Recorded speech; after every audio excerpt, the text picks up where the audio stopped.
looks a little crooked. Here, I'll just stay like this. Perfect.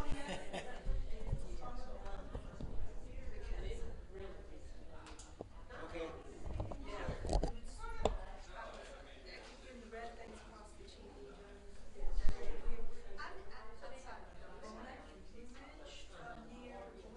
Hey, Rick.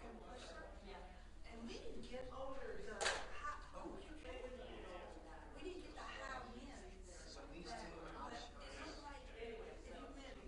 stream right outside.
Okay.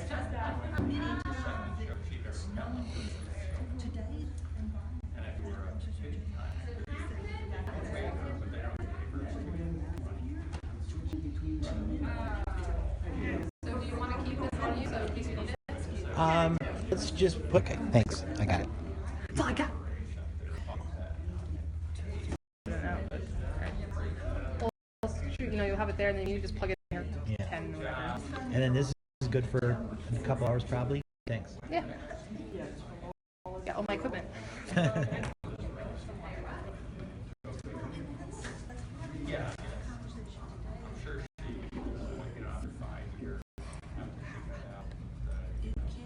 Yeah, I was pretty silly. I brought my own bottle of water. It's just instinct, you know. Yeah, definitely.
If you're ever streaming anything live internet-wise, no matter what it is, it will be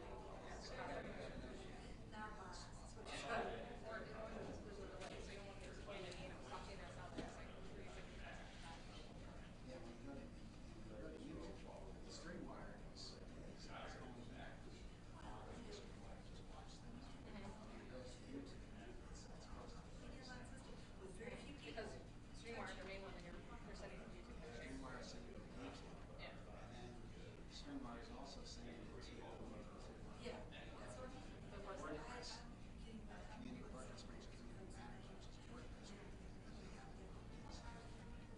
So it's delay.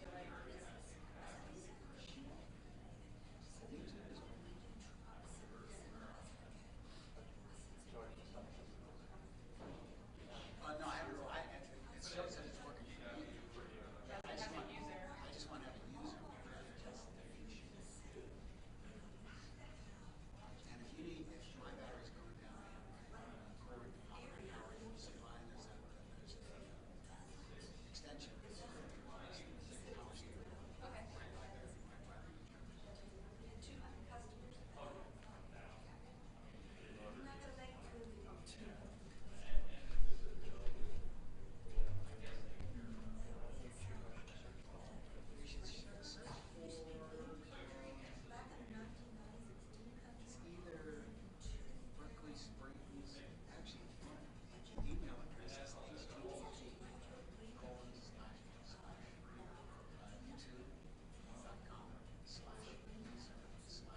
youtube.com/Berkeley Springs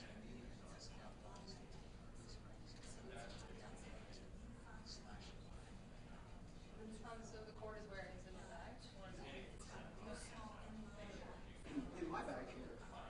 16 power, which is Underneath, it's original. and then It's always good to have. Got some free press? Got anything to say? Free press, yes. Yeah, this is I'll be happy. I've got a compact little thing. okay. The bottom line is, as an effective certified to make the water healthier drinking water filter, one is the filter. And with the Fukushima that's coming down every time it rains and snows, from just 1 month shy of 5 years ago, we're not even talking about the Fukushima stuff. 1,000 plus units that have already been tested, and this is the only one that's certified to make water health. All right. Thank you. What's your name?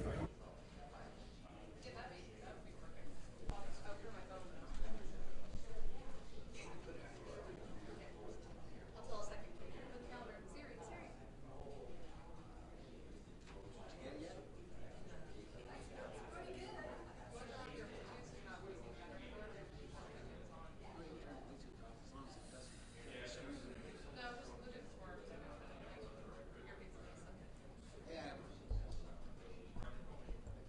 I'm glad you know all this stuff and text that. So you want to graduate from chair? Yes. You don't?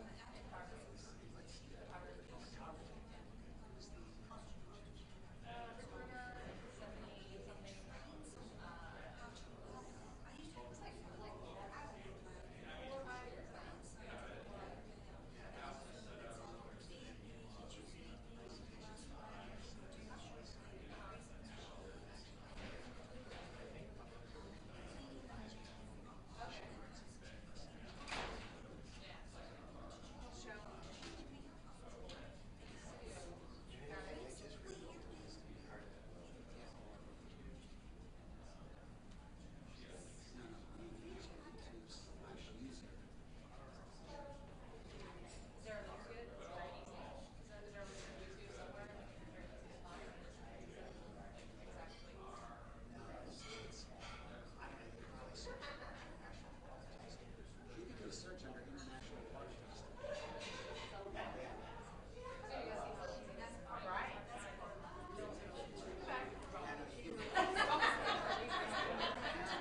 Well, the speakers will be up at the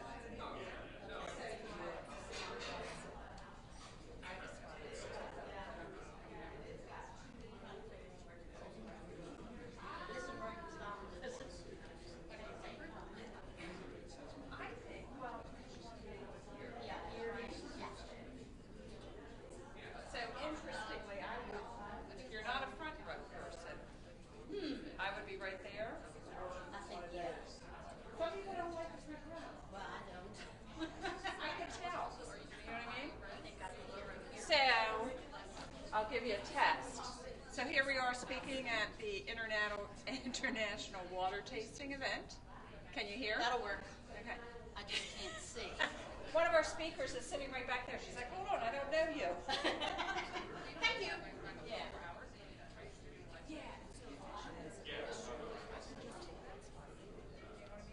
Well, I have a companion. My security. Oh, nice. Yeah. So then you have those two spots right there. And the one next to it is my husband. Okay. He's a nice man. Yeah. He actually is. He's right there. Yeah. No, so take those two spots and you'll be perfect. Okay. So I'll make sure.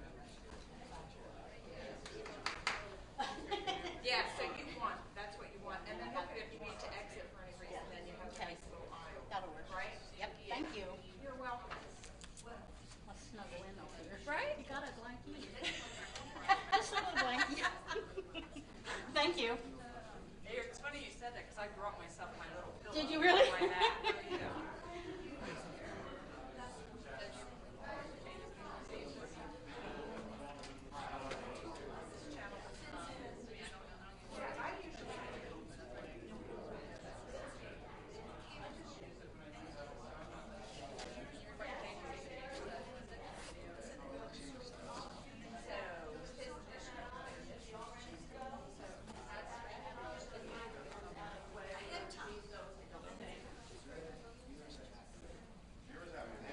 Am I in anybody's way? I don't think so. There is So yeah, just make this space. Let's see, so for people who want to, Just do what you need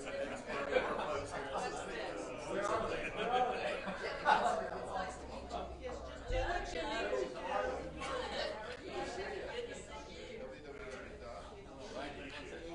do. Is there literature or packet or anything that you give out? do I have a I say packet? a literature or packet or anything? I don't, personally, but there are some things that are on our website that you can get. Okay. Okay, I can take or it. I'm happy to get you whatever you need. Okay. Maybe after it's over, if you have a few minutes, I write for 5 publications. Oh, And I'm okay. doing a story. You know. Love to. Happy Okay. to. Yeah. Won't take very long. All right. Let's see here.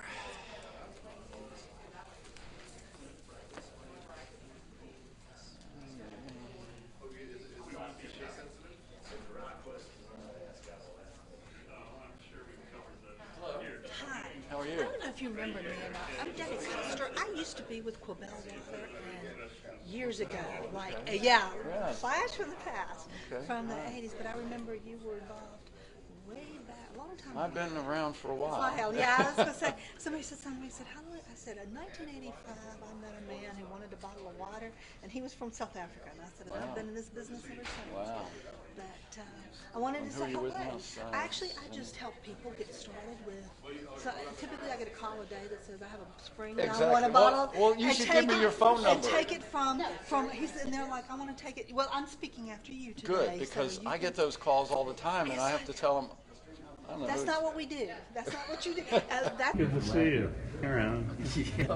You can wait till I'm in the take. That's what I do. It's crazy. I just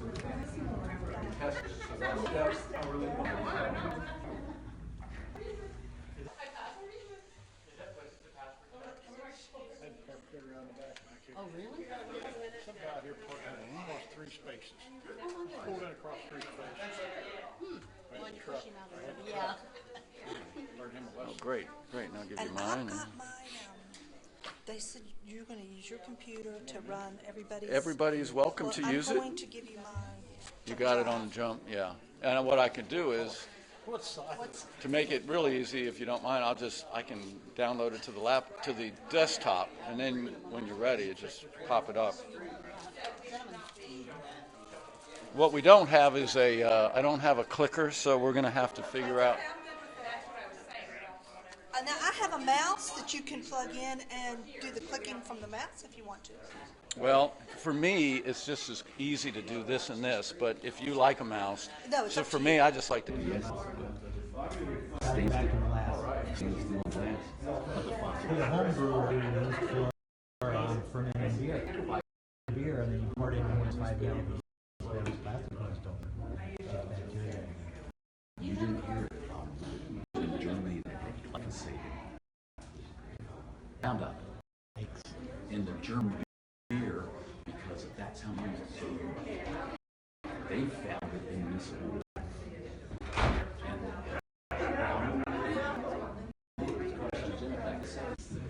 Another dome.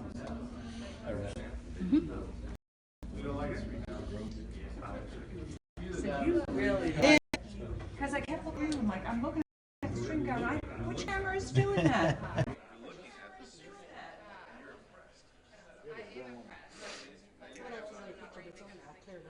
Oh, that's your only picture?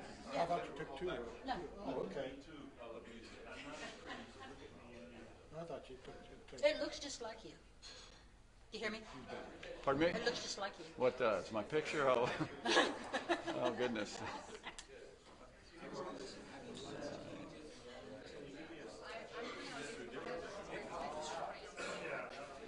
Did you get another one?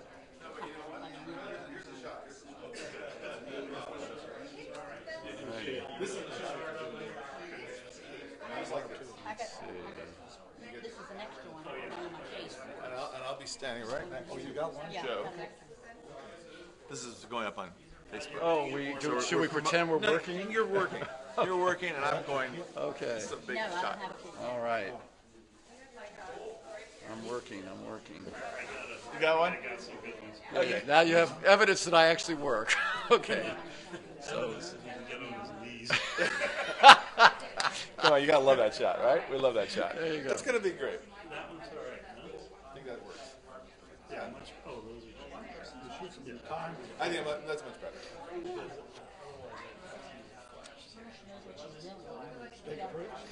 State prison. Yeah, a little humor.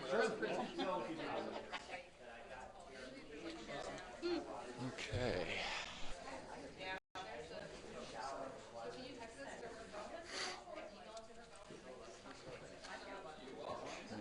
let's see if we can get ourselves connected to. What is this from one of your daughters? No, that was the lady who's also Debbie. Jill? No, it's Debbie who's coming up after me to speak. This is a jump drive. It was pretty cool. How small it is too. It's incredibly small. Okay, I don't usually wear these when I speak, so I'll put it in my pocket.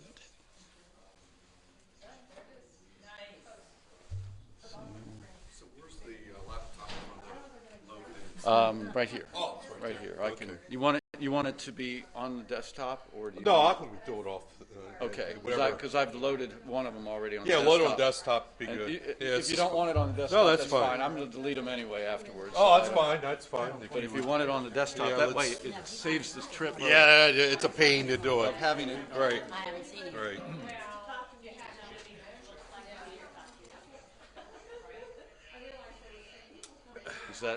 Is this you? It's the Get Going Green Water Industry. Yep. There it is.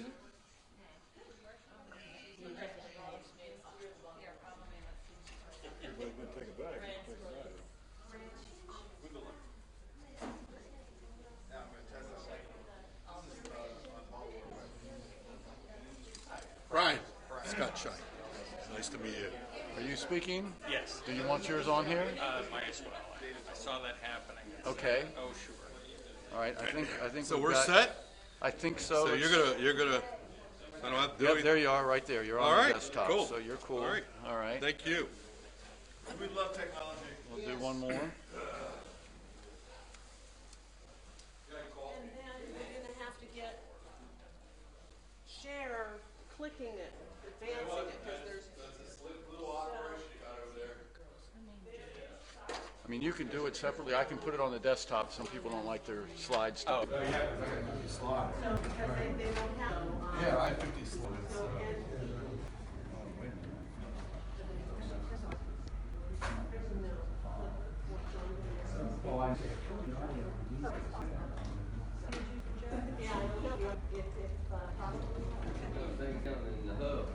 Yeah, pretty good. I saw this kid a couple weeks ago. Yeah. Yeah, he does a golf tournament for his Lions Club. I do my golf tournament. So I'm here with the bait, and then we're going to do our tournaments again. It's a lot of work. Yeah, looks good. He shot a lot of deer this year. Yeah. Yeah. Anybody else have a slide?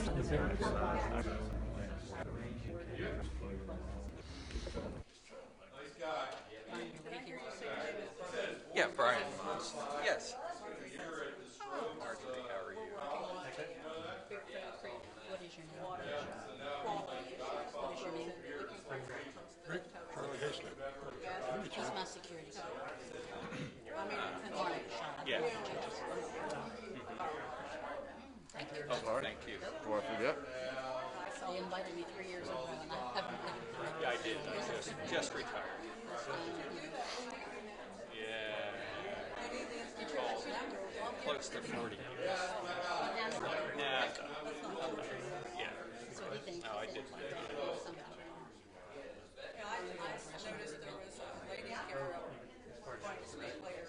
Maria's telling it to her. Good for you.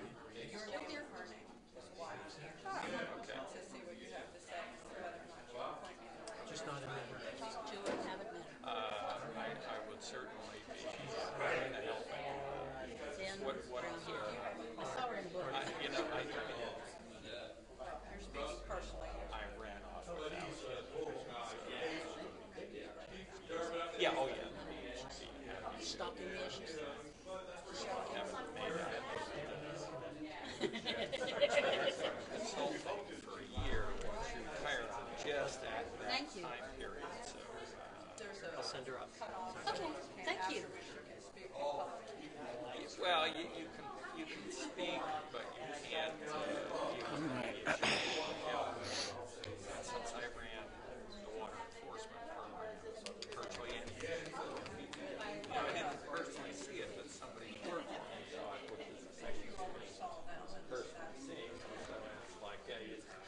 How are you? Oh, do you have a presentation I do. you want on here? I'll slip it on there if I can. Let's see. I'm just going to slip it on the desktop. Is that all right? Nice to meet you. Yes, that's fine. Which is yours? It's under presentations. Any of these? It's in the folder presentations. Oh, there we go. Sorry. That's all right. And it's second to last, Ilana Bay update. Yep. Alrighty, let's see if we can. West Virginia. Well, I'm glad you're doing this. I'm not so familiar with Windows 10. So, yeah. And you're really mostly How are you? Hello. I'm fine. You just came from the middle school or something? No, I canceled my kid today. Maryland just has it down to the science. Are you gonna? Do you need something on here? Yes, please. That was good timing. He's helping me out. I walked over to Jack with a big smile on my face, and here he was live streaming. Good on me. Okay. Which one is this? It is. Water tasting presentation? Yes, it is. There we go. That makes sense. Right. Okay.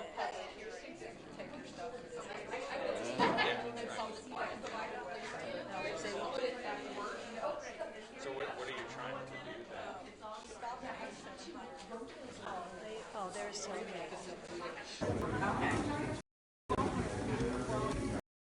Hi. How you? Good. That's that care got all different flavors. Okay with it.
That's my slide. Willing to take some negative. And that's their philosophy. Thing's doing funny things when I connected it up to that. It's making my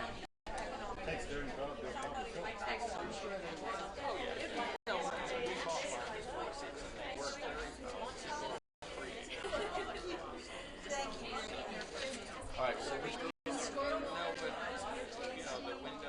green going green. Water tasting. Yeah. You're just near a 10. We don't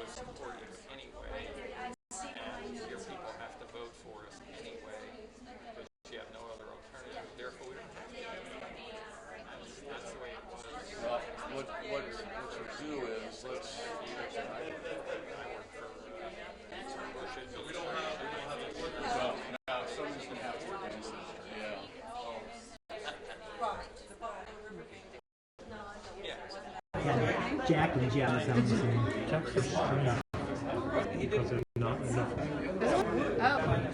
Mine? Oh, my screen, that one? Yeah, but I think what really is needed is either These companies play on it. right, but you have to. Oh, so it's wireless. Okay, so that's a good point. No, it's two slides. So the only way we're going to do that is, but your wireless mouse is a good thought to have it up there. So if you have it, I'll take it and make sure we can see it. So you have to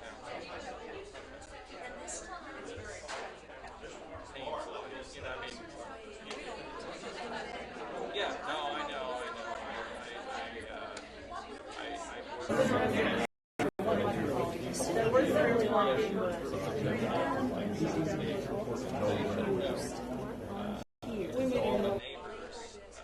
All the neighbors around these things. If you went across the country, there are hundreds of groups just like yours, and they're all just all around those facilities.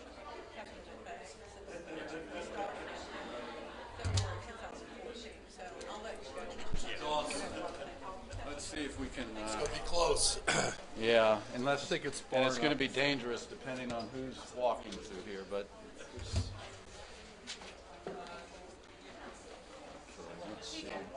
I've got a. stand right here. You can stay where it's at. Okay. Yeah. Cool. That's Just very move cool. the ball. Oh, Very cool. So we can switch with that? Right, but the only person it won't work with is her. She wants to see her slides. Oh, yeah. For her- Well, Yeah, I want to see my She can- slides too. I mean, you can What do you stand mean, right see? where you are. she wants to see. She's got notes on it. You can stand right where you are. Cheers. Okay. I just need to see it though because I use it. That's why It's good. It's the first time I've never. Can I call you back?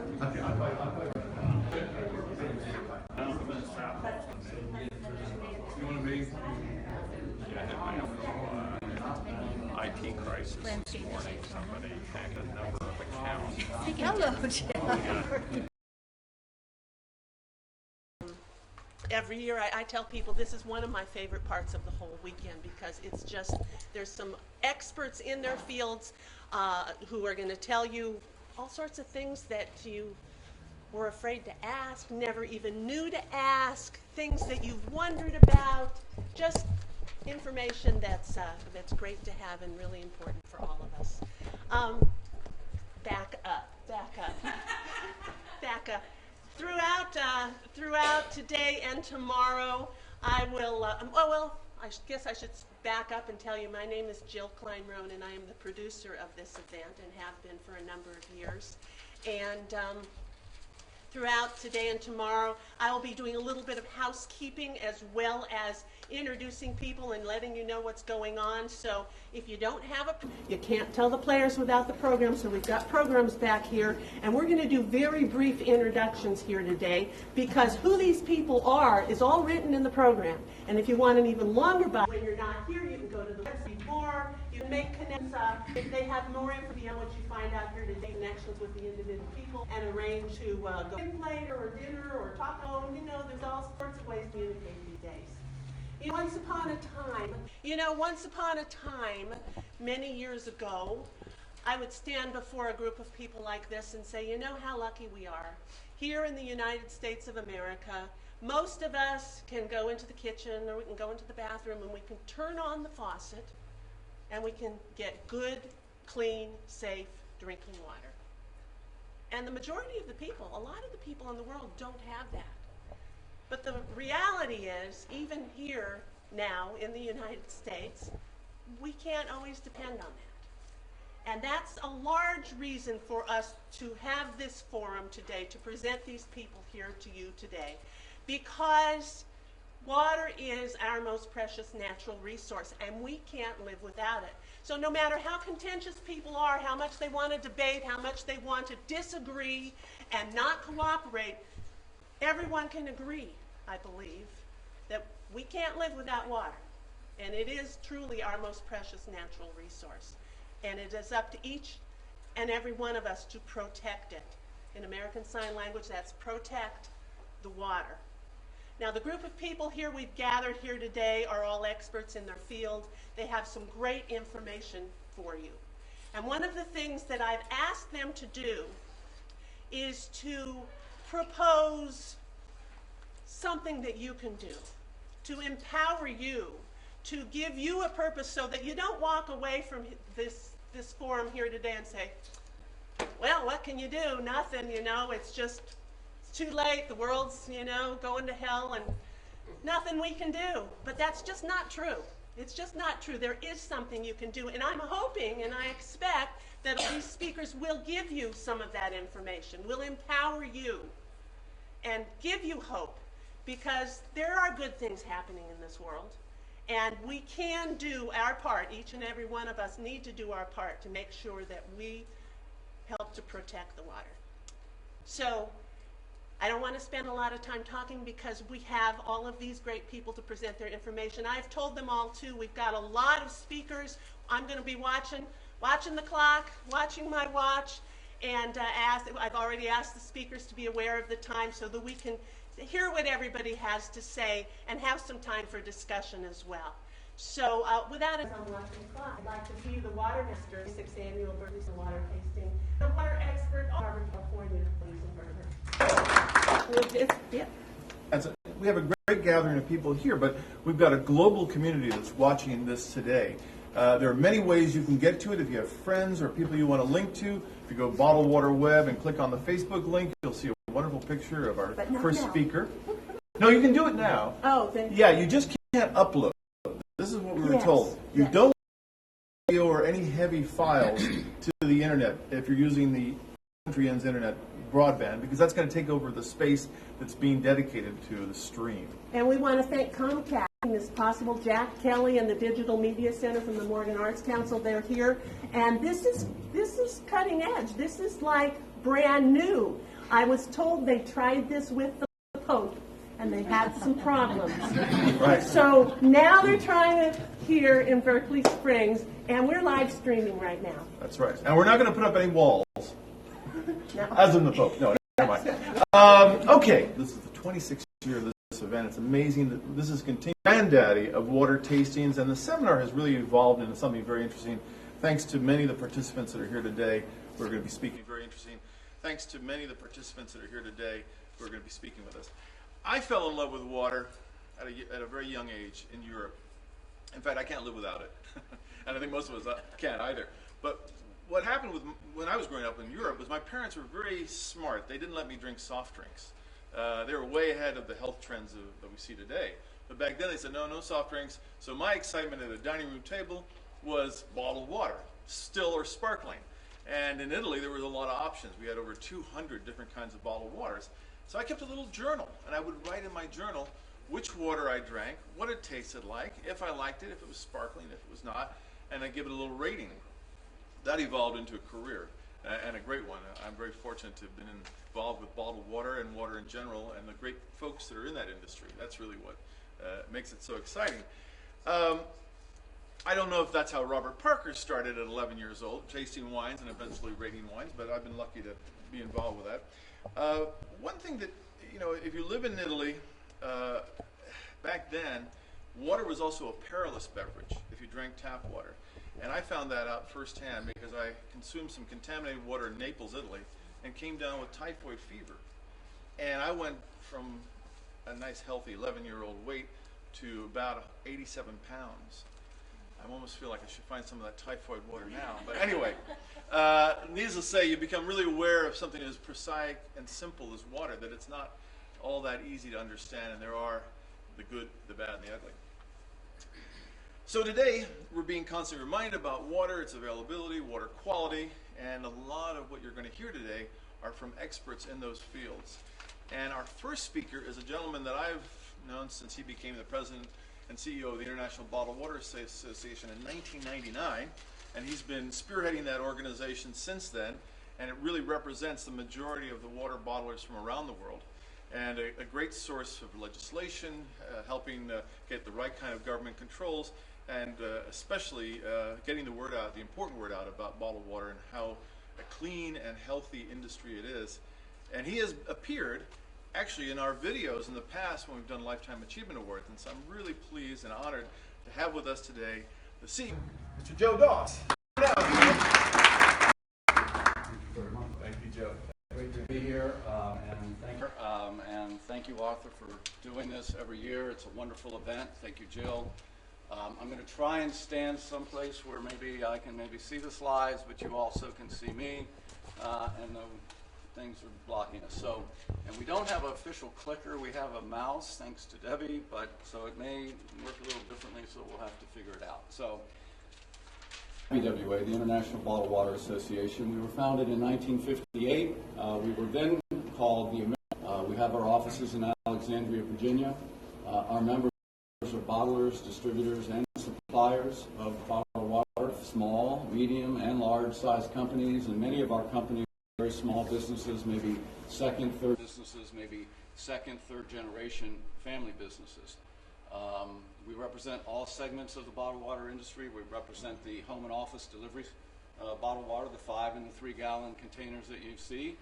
We also represent the small pack, whether it be half-liter, liter, gallon size. So we represent all different types of water as well. We represent spring, mineral, distilled, purified, artesian, sparkling, just any different type of bottled water that there is that's made. Our focus typically is relations, government relations, and scientific and technical issues. A lot of times people ask me, what are the sales and the consumption in the bottled water industry? So I usually start out by giving you the information about what sales and consumption figures are. The latest figures that we have come from the Beverage Marketing Corporation, and bottled water continues to be the second largest product in the beverage category. According to the Beverage Marketing Corporation, will overtake carbonated as the number one. 15 figures, we had 11.7 billion gallons. That was 8.7% increase, and per capita consumption increased by 6.7%, which is now 36.3%. So all the numbers are going in the right direction. Bottled water practically has grown every single year, probably for the last 20 years, with the exception of the 2008 and 09, which was the recession. The volume, consecutive year of growth for the HOD. And if you look at the consumption share, then we have about 67% of the entire bottled water market is small pack, PET. The HOD represents about 11.4%. 1 to 2.5 gallon, 9.2. Vended water, 2.5 gallon, 9.2. Vended water is in their figures at Beverage Marketing. It's not really a bottled water. Beverage Marketing includes it in their figures. They're in about 7.5%. Domestic sparkling 3.6%, and imports only 1.2%. So I'm here, and I'm going to talk about some of the issues that are important to the bottled water industry. And certainly, I think the number one issue for the bottled water industry continues to be the environment. There are a lot of false claims about the impact of bottled water. We have a lot of activists, a lot of critics. We have a few cities that have banned the sale of bottled water on their property or have prohibited government funds to be used to purchase bottled water. You've got a few colleges and universities that allow bottled water to be sold in the national parks. They can sell carbonated soft drinks, but they can't sell bottled water.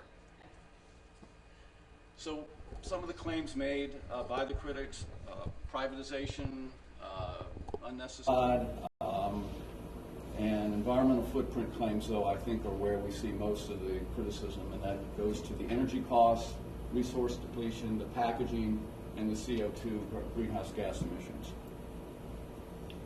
So bottom line, in terms of where we stand, bottled water is a safe, healthy, convenient product, and we think that any efforts to discourage consumers from drinking bottled water are just not in the public interest. We make up just 1/3 of 1% of the entire waste stream in the U.S., and so if you're trying to get at a problem, you can't just focus on bottled water. You have to focus on bottled water. You have to focus on all products, all consumer goods, certainly all foods and all beverages. We make up only 0.01% of all the water consumed in the United States and 0.02% of all the groundwater withdrawals in the United States. And in fact, we have the smallest environmental footprint of any beverage product.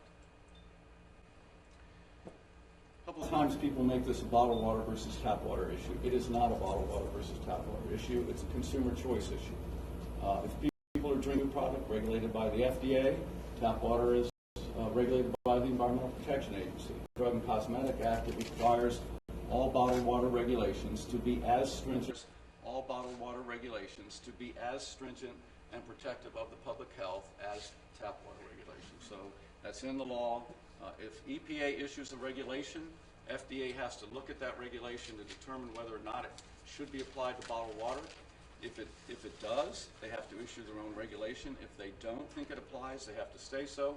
If FDA does nothing within 180 days of that regulation going into effect at EPA, it becomes the law for bottled water automatically. And that's how stringent our regulations are, just as stringent and sometimes more stringent than tap water. So bottled water makes up just 1/3 of 1% of the waste stream, and we think therefore you have to look at comprehensive solutions to the issue of environmental packaging. We have a material recovery program where we think all consumer products companies ought to work together with state and local governments. Recycling goals have funds coming in from the industry and from the state on a local basis to have recycling goals and to meet those recycling goals and encourage people to recycle. Jill mentioned something that you can take away from this. I would encourage everybody, and we do, to recycle. I mean, so many times you do take our bottles and they're on the go. People like to have our bottles, but they don't always end up in the recycle bin. So we would encourage people in bottled water. A lot of studies to show exactly what our environmental impact was. A lightweighting study. Our latest study was done in 2015. Water containers. If any of you have touched a bottle of water lately, you know they're very, very thin. So we did a 14-year period looking back, and we found that over that 14-year period, bottled water is now 9.25 grams. That's 51% decrease of what it was between 2000 and 2014, saving 6.2 billion pounds of PET resin. And efforts are continuing in this area. I've seen bottles as low as 7.5 grams that are on the market right now. And the thing that are on the market right now.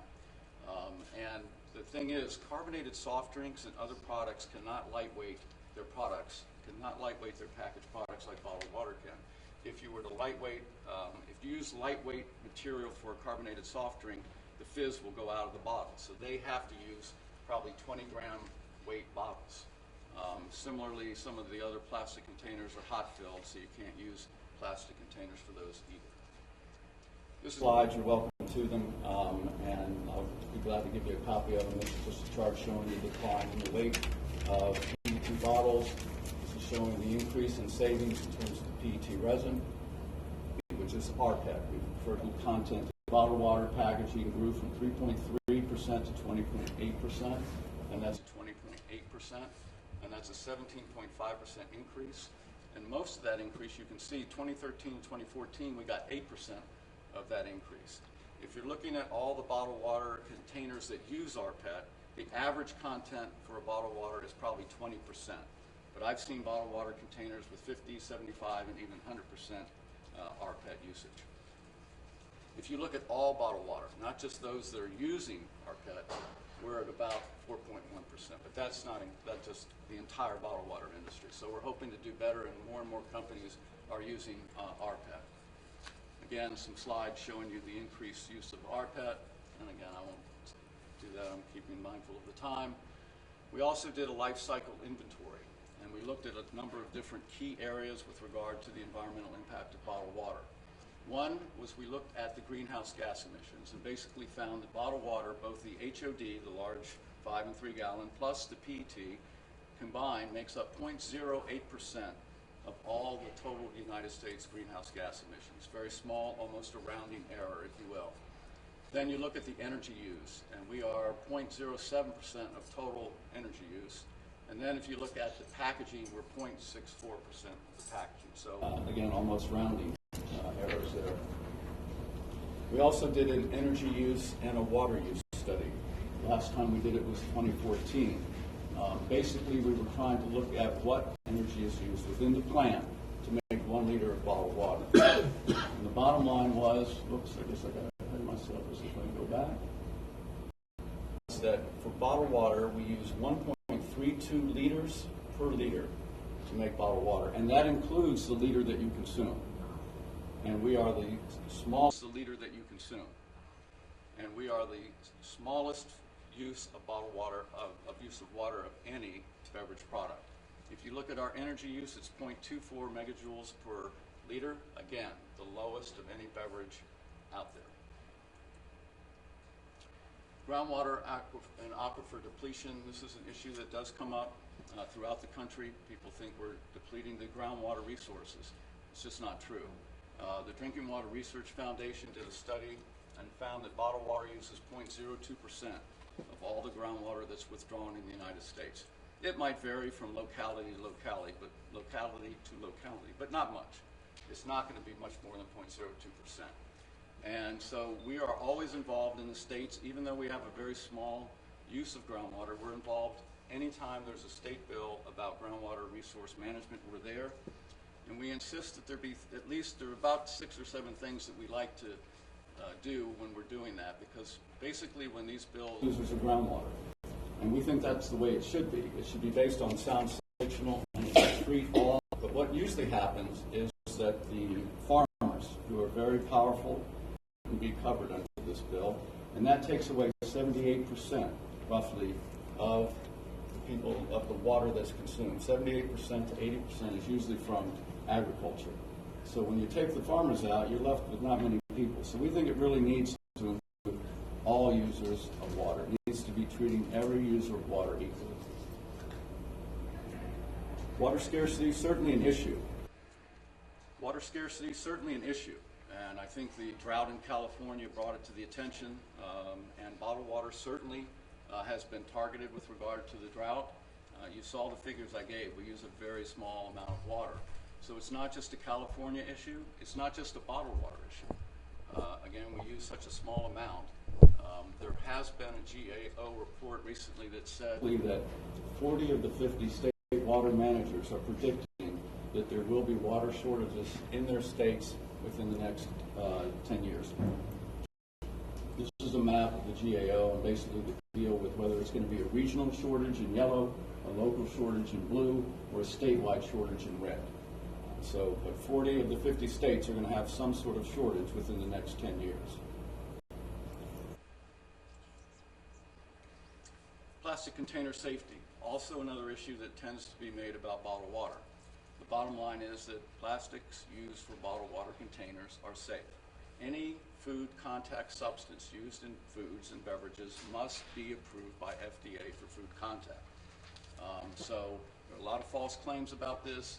It's not just a bottled water issue. Obviously, a lot of different products use plastic containers. For PET bottles, the small pack, primary concern tends to be about antimony. For polycarbonate bottles, which are the HOD bottles, some HOD bottles are PET, some HOD bottles are made of polycarbonate. But those are polycarbonate, the concern tends to be around bisphenol A. And basically, again, strong science supports the safety of both PET and BPA plastic. With regard to the bisphenol A issue, because I know that gets a lot of attention, FDA continues to do research on this issue. They continue to find that basically in the amounts that it's used in foods these days is perfectly safe. There are a couple of quotes here, I won't read them to you, but the bottom line is they've done a lot of research. They've done studies on low dose, they've done studies on high dose, and they continue to find that the amounts that are used in foods are safe. In addition, you had the European Food Safety Authority look at this issue for the entire European continent. They too found that used in the amounts currently used in foods are safe, not just for adults, but for children and for adolescents and for infants.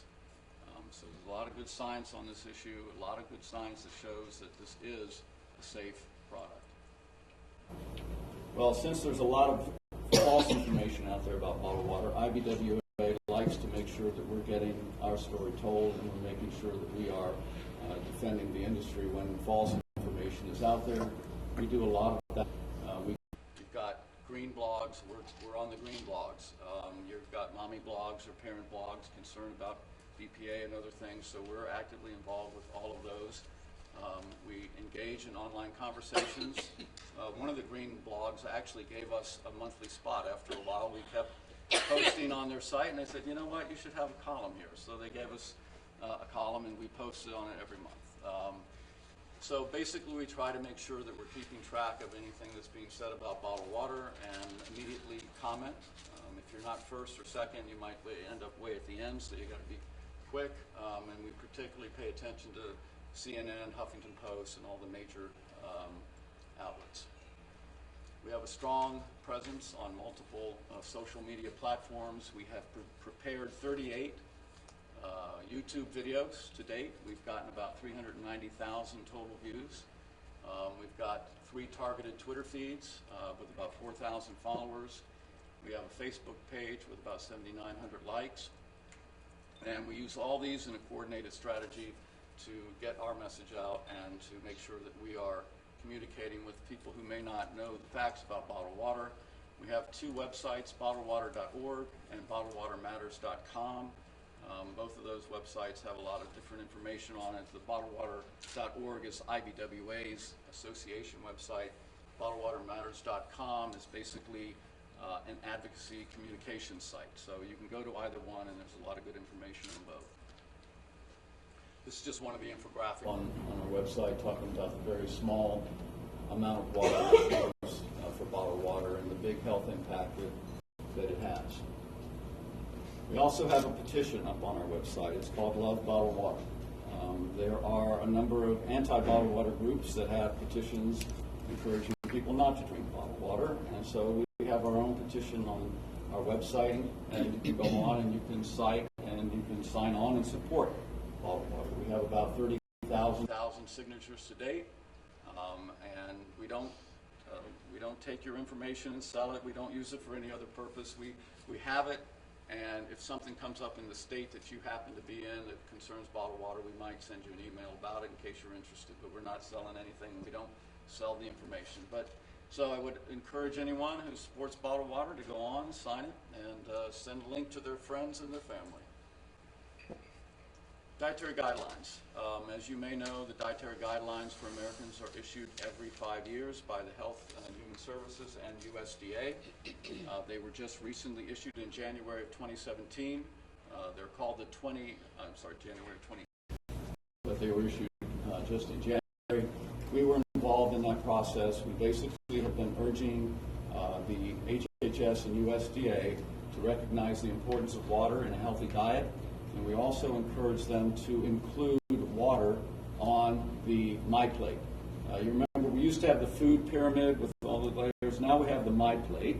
And on the right-hand side of the My Plate, there's currently a dairy circle. And we were encouraging them to include water right next to dairy. We didn't want dairy off. We just wanted to add a water circle. Unfortunately, when they issued the latest revised dietary guidelines, they did not include the water circle. We'll keep trying. It's already started. 2020 is just 5 years away, and we're already in conversations with HHS and USDA about that. But they did recognize in the most recent version the importance of water.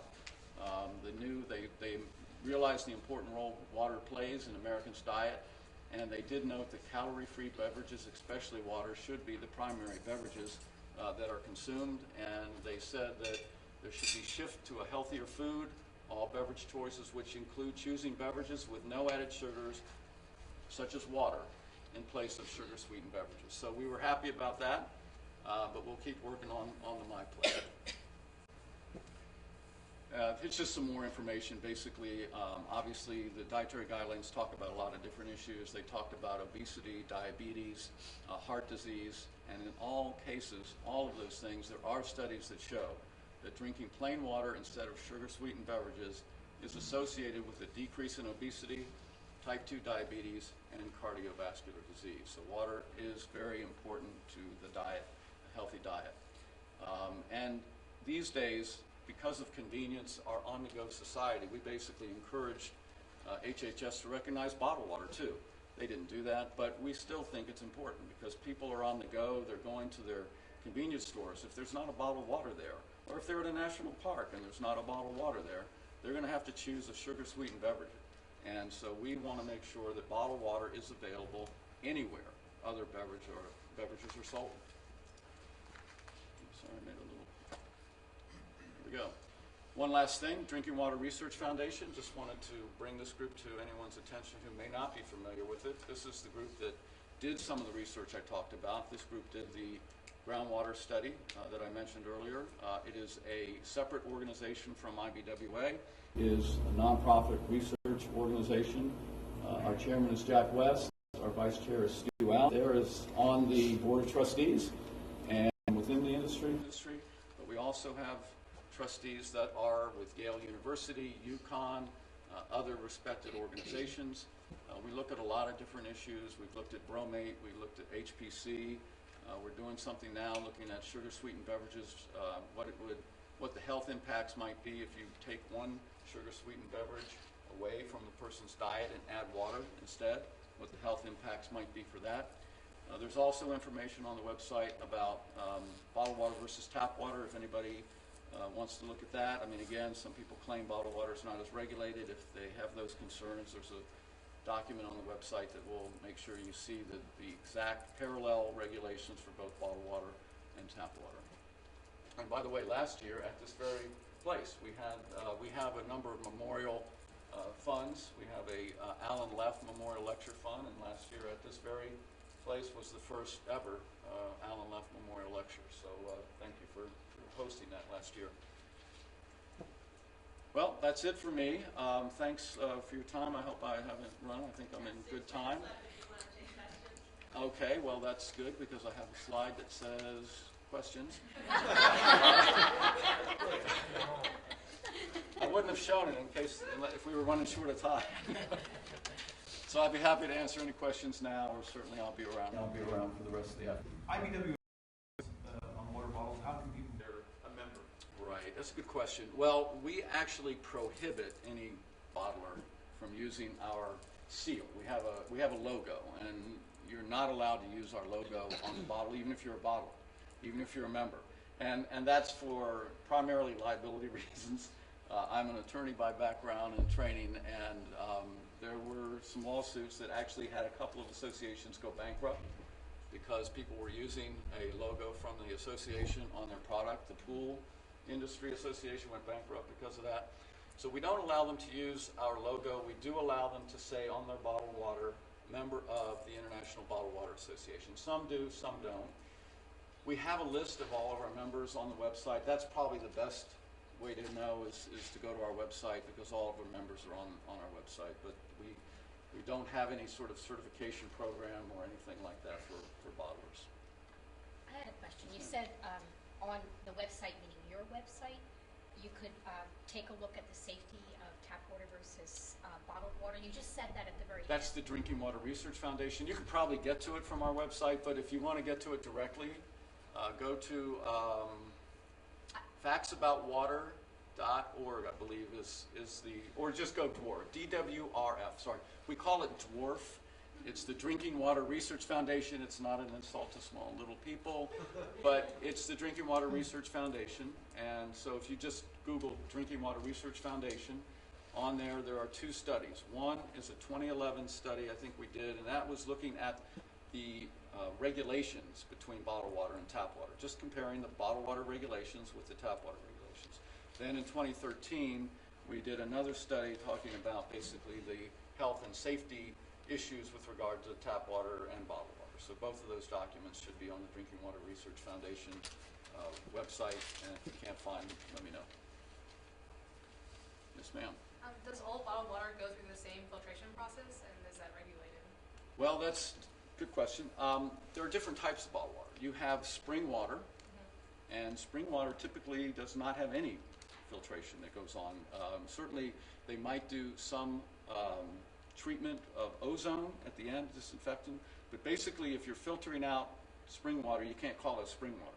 Spring water has to come up from the ground naturally, goes into the bottle, and under FDA regulations, FDA has standards of identity for all different types of bottled water. So if you're a spring water, you have to meet the FDA standard of identity for spring water, and basically the only thing you can add to spring water is a disinfectant at the end, such as ozone or fluoride. Those are the only two things you can add to spring water. Now, if you're doing purified water has a very specific definition. So some of your waters out there are purified, and they are typically waters that come from the tap. They come from a municipal source. And so we encourage, by the way, strong municipal source regulations. We're all for a strong public water system. We take our water from public water systems many times. Once that water comes from the public water system, it comes into the plant. It is then filtered. It is a lot of times it goes through reverse osmosis. And under the FDA regulation, it has to meet the purified definition of the U.S. Pharmacopoeia in order for it to be called purified. So then those are purified waters, and some people take purified water and add minerals back to it. Some people just sell it directly in the bottle. So it just depends on what type of bottled water you're talking about. Some do get filtered. For instance, if you're talking about a municipal water, it probably comes in and you're probably going to have it charcoal filtered to get the chlorine out and other processes that go through. But once you reverse osmosis, pretty much everything comes out of it. And then you can add back if you want. Sure, absolutely.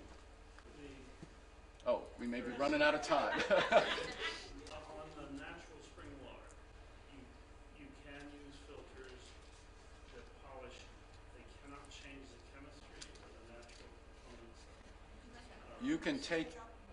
You can take out certain. Am I saying the wrong way? Yeah, you can polish it. Yeah, what is that? I'm not. So you can remove certain select things from it that are harmful under FDA regs. Natural spring water. Let's talk about Berkeley Springs. You will have natural water, and what this does would remove some of the grit that might come through. Okay. Yes, I'm sorry. Micron filters. Right. I'm sorry. You can micron filter. Water doesn't work. If you can chew it, you don't want to really drink it. Right. You're right. You can micron filter. So, I was more talking about things you can put in it. I'm sorry. You cannot put in it anything but ozone or fluoride, but you can. you cannot change the natural components of Physical characteristics. Right. And chunky water, well, right. That could be a challenge. That could be a whole category, though. Chunky You water. know, chunky water. Thank Okay. you, Joe. I will be around if you have. Here. So we will remove them after the next speaker. While Debbie, are you ready? I don't know. Are you ready? I don't know. While Debbie's getting ready, Just switch your title. I'm sorry. let me say that for those of you who don't know, when we taste the water, we taste it in 4 categories: municipal, bottled non-carb, sparkling, and purified drinking water. So there are waters here. For instance, Hamilton, Ohio was won gold here before, and so they decided to bottle their water. So they have Hamilton on tap, which is a purified drinking water. So, and then we have the People's Choice Package Design, which you all get to vote. And are you going to do the next? Did you want to do the next interview? I was going to do a little dance. Okay, well, I wanted to say, so yesterday this guy walks in and he says, I want to talk to somebody. I have a spring on my property and I want to find out how do I do this and how do I bottle it and how do I get it to market? And I went, you need to come to the seminar, but he's not here, is he? Are you No, here? because he spoke to Bob Heidel. Did he? Yeah, He talked- gave him a wake-up call. I was going to say I also talked with him. Oh, good. I said, yeah, you need to come to the seminar tomorrow because this woman, Debbie Custer, can tell you that. That's what her talk is about. She's got 30 minutes to do. No, she's still setting up, so I'm not going to be. Jill, by the way, since we were Yes. talking about water labels, I think it's important to point out that many of the waters that have won here in Berkeley Springs, either the silver, the bronze, or the gold, have also put their winning label with the logo right there. Hopefully we won't get sued. But anyway, it is a good way to recognize if you pick up some bottled water and you see the Berkeley Springs International Water Tasting Award on it, it meant that they placed here in first, second, or third place. And So if you talk to any of them about what it's meant to them, it's pretty incredible. it's helped their business. Yeah. So just as a little sidebar. All right, Okay. I'm going to turn it back to you. All right, are you ready? I'm ready. Let me tell you what she does, who she is, and why she's here, and to tell you about taking water from the ground all the way to the retail shelf. Debbie Custer. Hello, how are you all doing this afternoon? People use different titles for different reasons. In the United States, we're kind of getting away from titles, but in Europe, okay, fine. But I'm really a troubleshooter. I get calls daily. hi, I have a spring on my property. The history behind it is George Washington drank here, or the Indians drank it, or any drank their water, and we want to bottle it and sell it.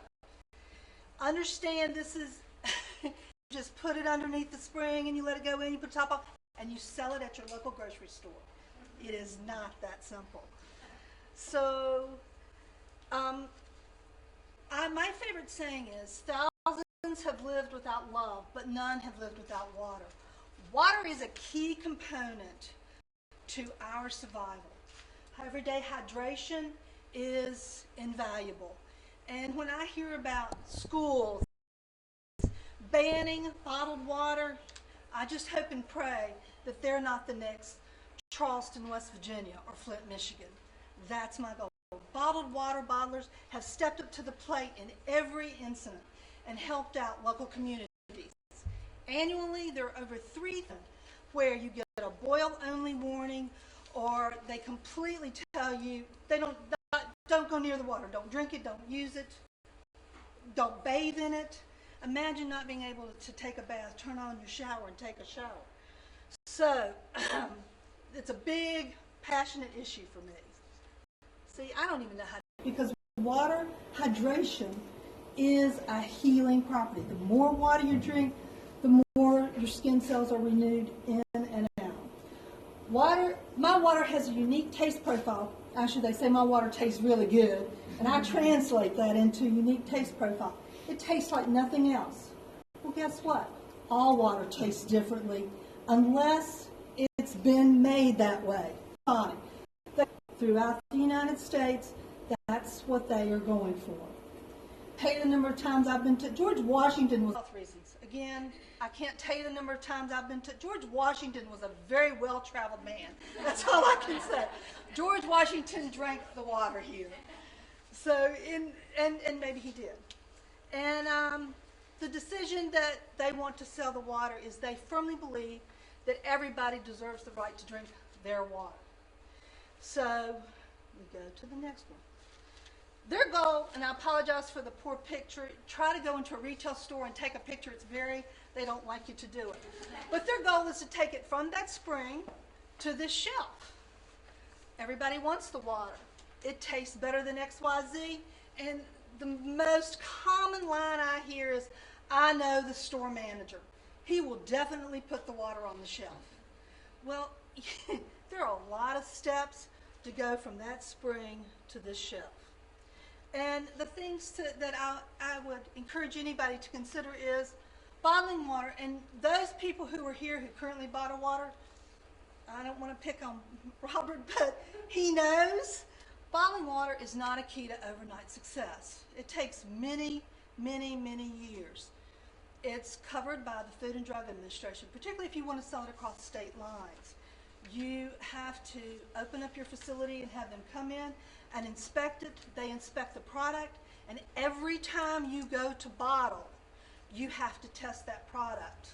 And so, I can't explain the mountains of paperwork and the logs that you have to maintain. It could take up an entire room, and you have to hold on to them because they're going to come back and they're going to ask you for that information.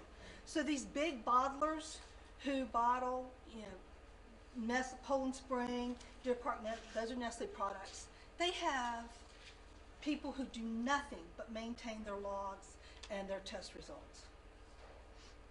The landscape. It's a $160 billion global business. Now, these numbers, if I were looking at it, I would say, oh, it's just water. But it's not.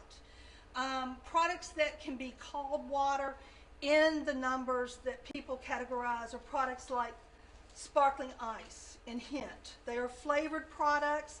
They may have a sweetener in them that is not sugar. It may be something like stevia. And that's just not in the U.S. That's globally. Companies that document this and categorize these products like Nielsen and I can't think of it now, I apologize, but NPD data, they all don't want to have it so segmented. They don't want it to be just water in a bottle. So anything that the main component says water, it's clear, it may have flavors, and is all included in this. And so in the China and in the Asian markets, Japan, they like a flavored water. Those numbers are included in this. Most brands are either regional, national, or global. And you have all kinds of brands.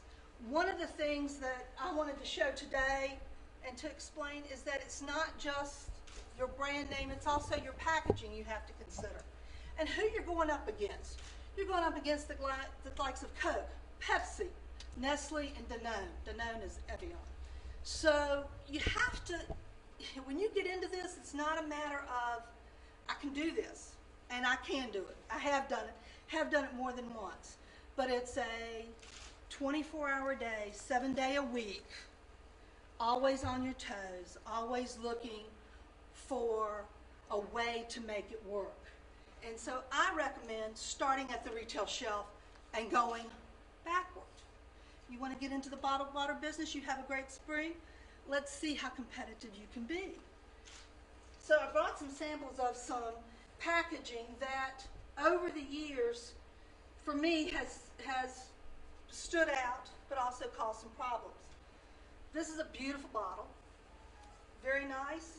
Guess what? It doesn't fit on a shelf. It's got to go on the top shelf because it's too tall. You want your product ideally at eye level. So initially when this brand came out, it was in a bottle that was this tall. And the biggest problem was nobody could reach it, particularly if you're a shorter woman. I'm 5'8", but most women are about 5'5", 5'6". You can't reach that top shelf. And it's heavy. It's a glass, 1 liter.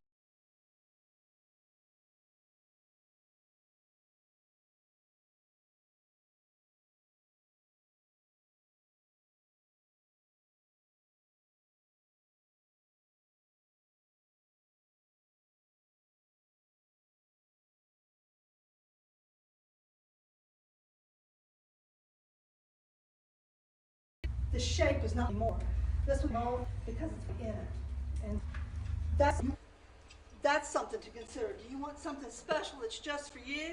Well, that's another $100,000. The Georgia green color, very popular color for water bottles. But again, it's very hard to maintain quality on this product. So you have to order it all in one load, and a lot of money is put out for your initial resources. And that is something to consider is your cost of goods initially. You want to get into it, but you have all of these issues. This is a very interesting package. It can be frozen. It's a plastic bag, I don't know, but it's a very nice, has a hole on it for a carabiner, great for hiking, but it doesn't fit on the shelf very well. So while it's a great package, and it's actually a very nice product in the package, it doesn't go on a shelf, and it's very hard to read. And let me tell you, for consumer kids, they're not going to buy it. They're not going to stop. They're not even going to notice it. So this great package, everybody knows, because you can't read the packaging. Water. This club soda. This bottle, you'll find.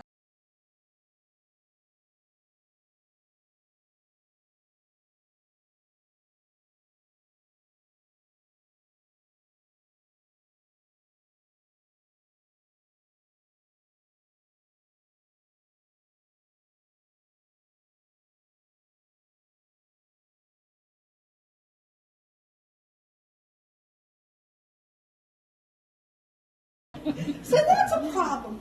Think about the bottled water in the near future. The customer. It's the person that walks up and down those store shelves every day, those aisles, and looks at the shelves. That's your end consumer. So you want something they can read.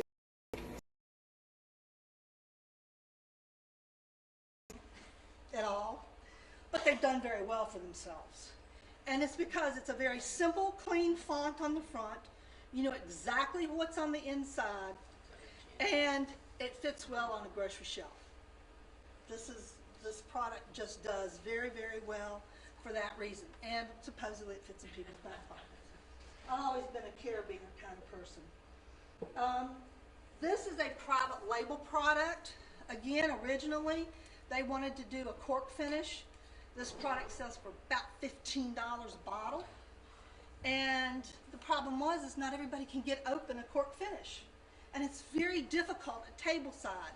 So went on and put the capsule on it, made it look like a bottle of wine. Very nice frosted Georgia green glass finish, but it's got a screw cap underneath there. So they were able to command the price point that they wanted without having to do a cork finish on it. What's in it? What's in it that makes This it is so expensive? what's in it. Yeah, It's just spring water. There is nothing inherently special about the spring water that's in here, except that at the restaurant that sells it, people pay $15 a bottle for it. And so that's something else to consider. Where do you want to compete?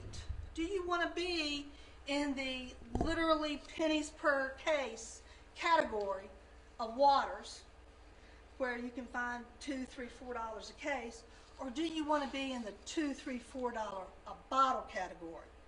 Because there may not be a huge difference in the product itself, but there's a gigantic difference in the packaging. IBWA has worked tirelessly on its bottlers with regard to a low carbon footprint. This is about 11-gram bottle here, and when you open it, now it does not have a low profile cap. Those are the smaller caps.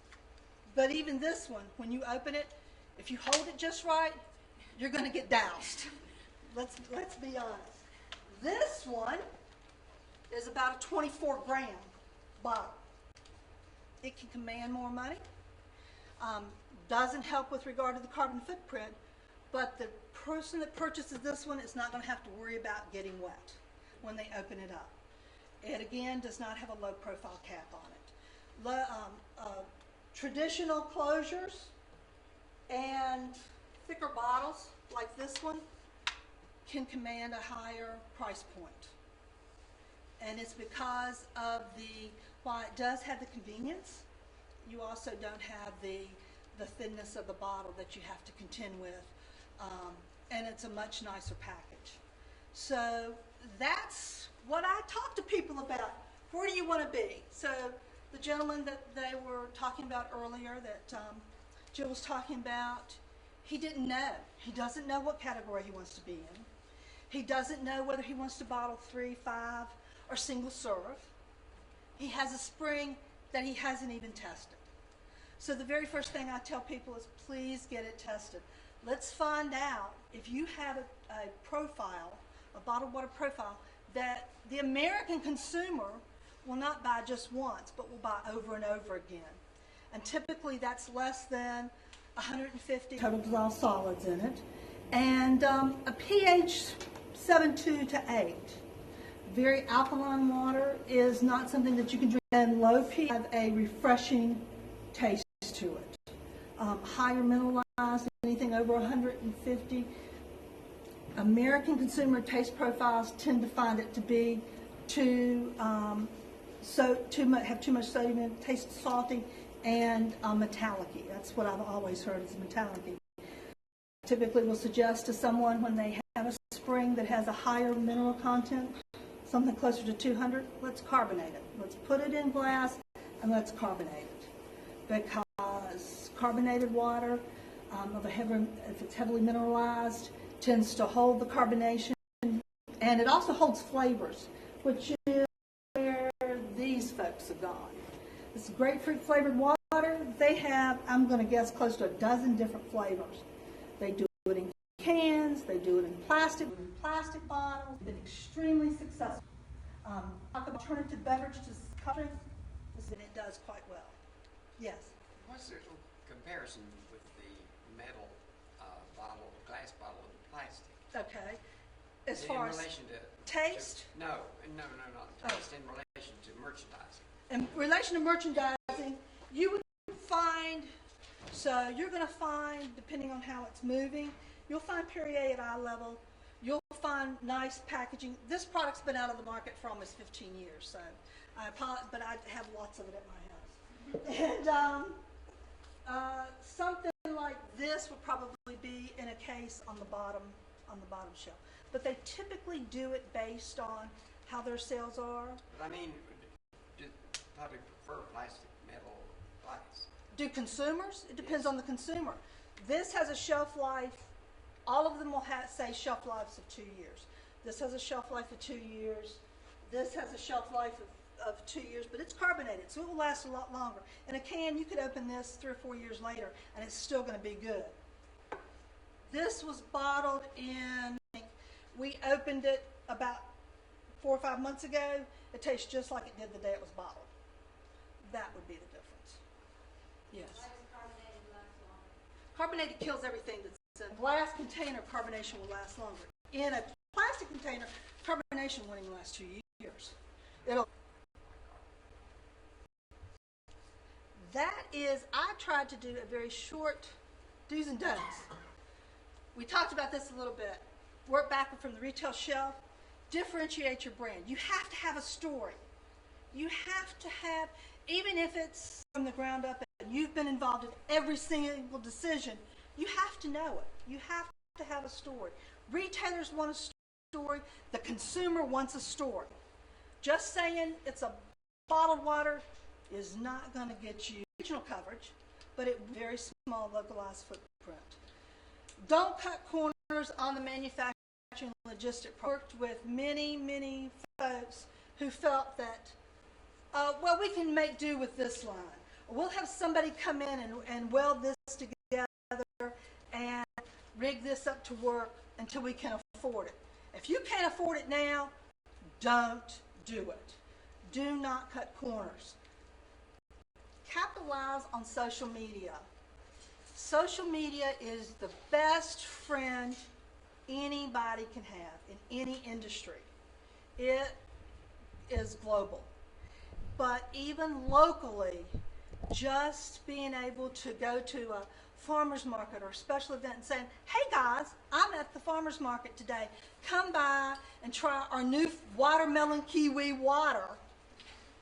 You may only have 2 people come, but those 2 people who came saw you on social media, and they're going to retweet or Facebook it or Instagram it or Snapchat it, and you've got that many more followers, because when they do it, all of their followers are seeing it. Do not think that social media is for the kids that can't hold a conversation. It's for everybody. Yes, ma'am. Yes. Right. Yes. Now, what's your opinion of having your product co-packed instead of spending money on equipment, spend it on marketing and advertising? Co-packing can be very expensive as well. You have to be on top of the co-packer. Anytime I've ever used a co-packer, I've always been in the plant the day my product was being co-packed. Don't trust it to not be done the way that you want it, because if a label goes on crooked, that may be acceptable to the person that's doing the packaging, but it may not be acceptable to you. So I do not have a problem. I've worked with some excellent co-packers in the past, and I do not have a problem with co-packing, but they need to know what your standards of quality are, and you need to be on site or have somebody who speaks for you on site every single time that product's being bottled for you. I would presume your specifications would identify exactly what you want, otherwise contract. Correct. But even at that, trust me, I have seen it happen many times. More in a cosmetic kind of thing, but also in fill heights. The differences in how the product is filled can vary, and they may have a tolerance much higher than what you want your tolerance to be, or much lower than what you want your tolerance to be. So it wouldn't meet your spec. Wouldn't meet your spec. And even if you give them the spec, well, then you return it. Then it's still, becomes their problem. But how about the issue of we're seeing a lot of water ordered over the internet now and shipped by UPS or FedEx, or where does that play? What is your experience with that? I have a very funny story with regard to water in PET that is shipped by FedEx, sits in Memphis for 3 to 4 days, in 95 to 100 degree heat and then comes to you late because of, derechos or storms, same thing can be said for frozen, does not have the quality. That water, when it comes, it has water changes, and you know this, the properties can change, and it pulls from the container that it's in. And so intense heat, water's not meant to be stored in intense heat or freezing cold temperatures. And so I do not like to play in that field of shipping, small packages that can take a long period of time. I've even done it here. I have sent water from another country into here, but because of the way that it had to travel to get here, it took a couple of weeks, and the intense temperatures made it taste different. I opened it. Tastes different than it did coming straight on the container, a reefer container, getting here and being what it's supposed to be. More and more people doing this. I do see it. I see it all the time. That is growing. Yeah, and the other thing that happens too with that is that water coming in doesn't always have met, those facilities have not had FDA inspectors. The FDA has inspectors that will go to the facilities in other countries. But when you see water, and it's not just water, it's anything, kombucha, it's lemonade, it's any of the new age beverage products, functional beverages, they typically are doing it to bypass some type of regulation. Yes, ma'am. I want to know about protecting brand, and I have to preface this with a little story. When I was in college, I had a friend who made it through college by being paid to be a Coke spot. Okay. What they would do is go and find behind the counter, stick it in a bottle in their pocket, and they got paid for it. Right.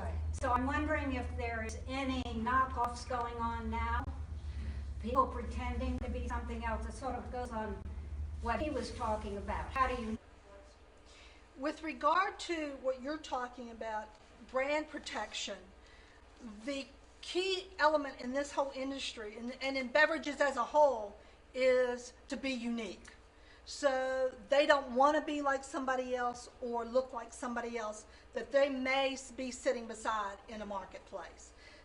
They want to look unique and easily identifiable for either their brand name or their package, the way it's shipped, anything like that. That's not what I'm talking about. I'm talking about fraudulent.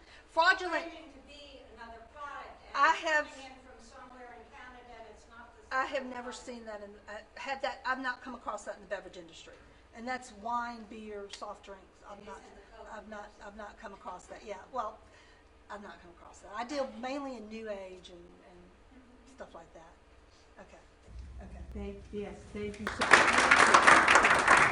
And one of the things about packaging, and if you, we do a package for everybody who's here, and a lot of you can read it, have which package.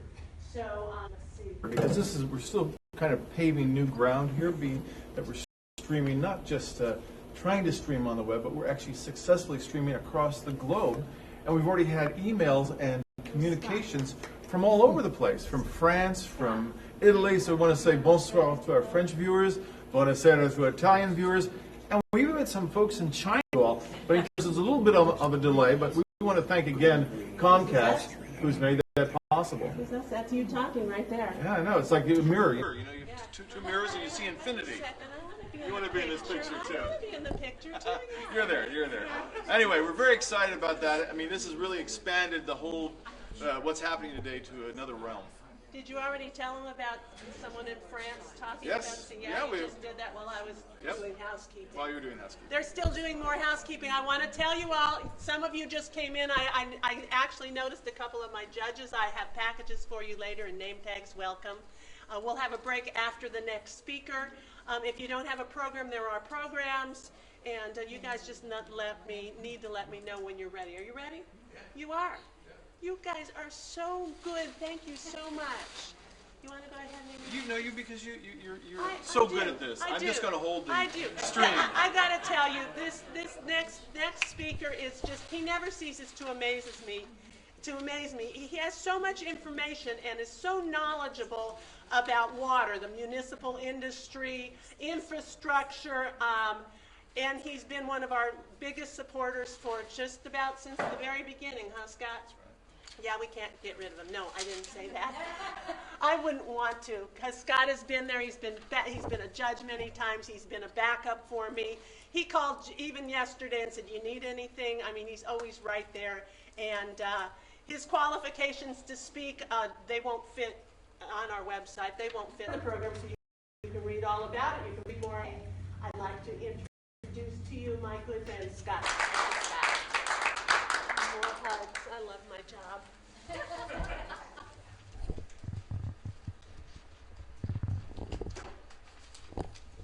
Well, it's an honor to be here today in beautiful Berkeley Springs.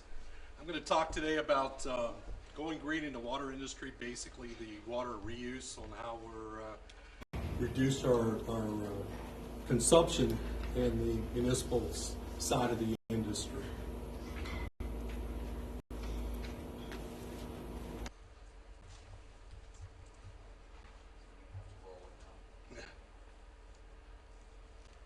The scarcity of water in the United States, like Mr. Doss said earlier, it's about 35 states, the 40 states that have issues every year. It's especially west of the Mississippi.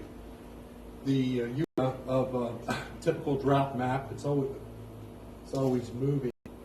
The drought map, of course, it's always moving. Extreme drought. And then basically you can see part of Nevada, but even right here in western Maryland, it's an arid part. Once you get past the Allegheny front, just a few miles from here, it's a different climate. Allegheny County and Garrett County gets a lot less precipitation than the rest of Maryland gets. So basically you can see there's like a little microclimate between Morgantown and Cumberland locally, but there's little pockets in the mountains and the Appalachians, of course, Texas. And but it's a moving target, and I wanted to show you. That was August 4th of last year. You can see it's dramatically different. This is 2013, dramatic micro droughts across the whole country. Just about what Mr. Doss said. There's 40 states that are, West Virginia is actually almost the whole state's covered, part of Florida. It goes in spurts. You can have a micro drought in 5 counties. I experienced that before. It's amazing the difference. This is one in 2015. You can see the South, because this in the Atlanta area they've had serious issues recently.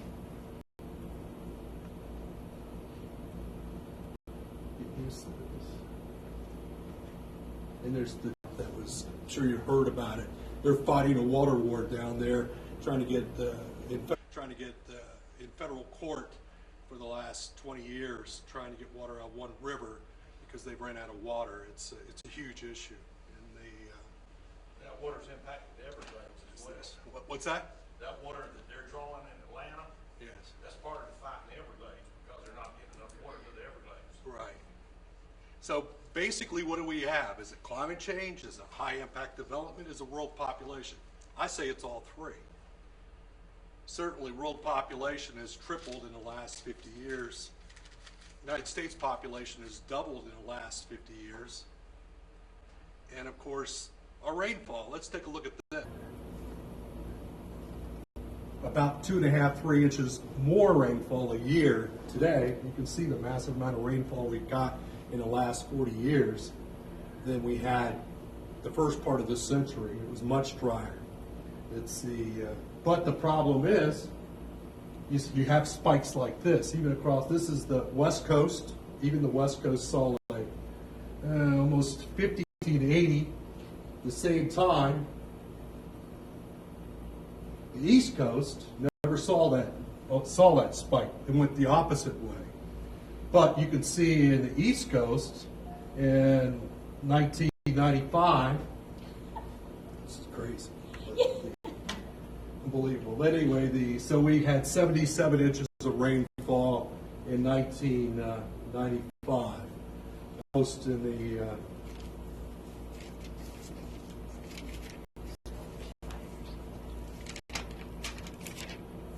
most in the last century. And then, of course, the infiltration rates have changed in the development of in America. As you can see, natural ground cover, the infiltration rate. You can see 25% goes into deep infiltration, 10% runs off, 40% goes back into the atmosphere. And then on low impact development, like a typical subdivision, 21% goes into the deep infiltration. And then on high impact development, very little in the middle of an urban setting like this, 15% goes into the ground. And that's the problem, because of we migrate into the areas where it's the most fragile groundwater areas in the country. So surprisingly, going green is really how we've evolved in the last 40 years. Water reuse this past year was 2 billion gallons across the country. 2 states basically did half of that. Water reuse is basically taking sewage, just like your septic system and how many people here have septic systems? Well, you're reusing your water. It's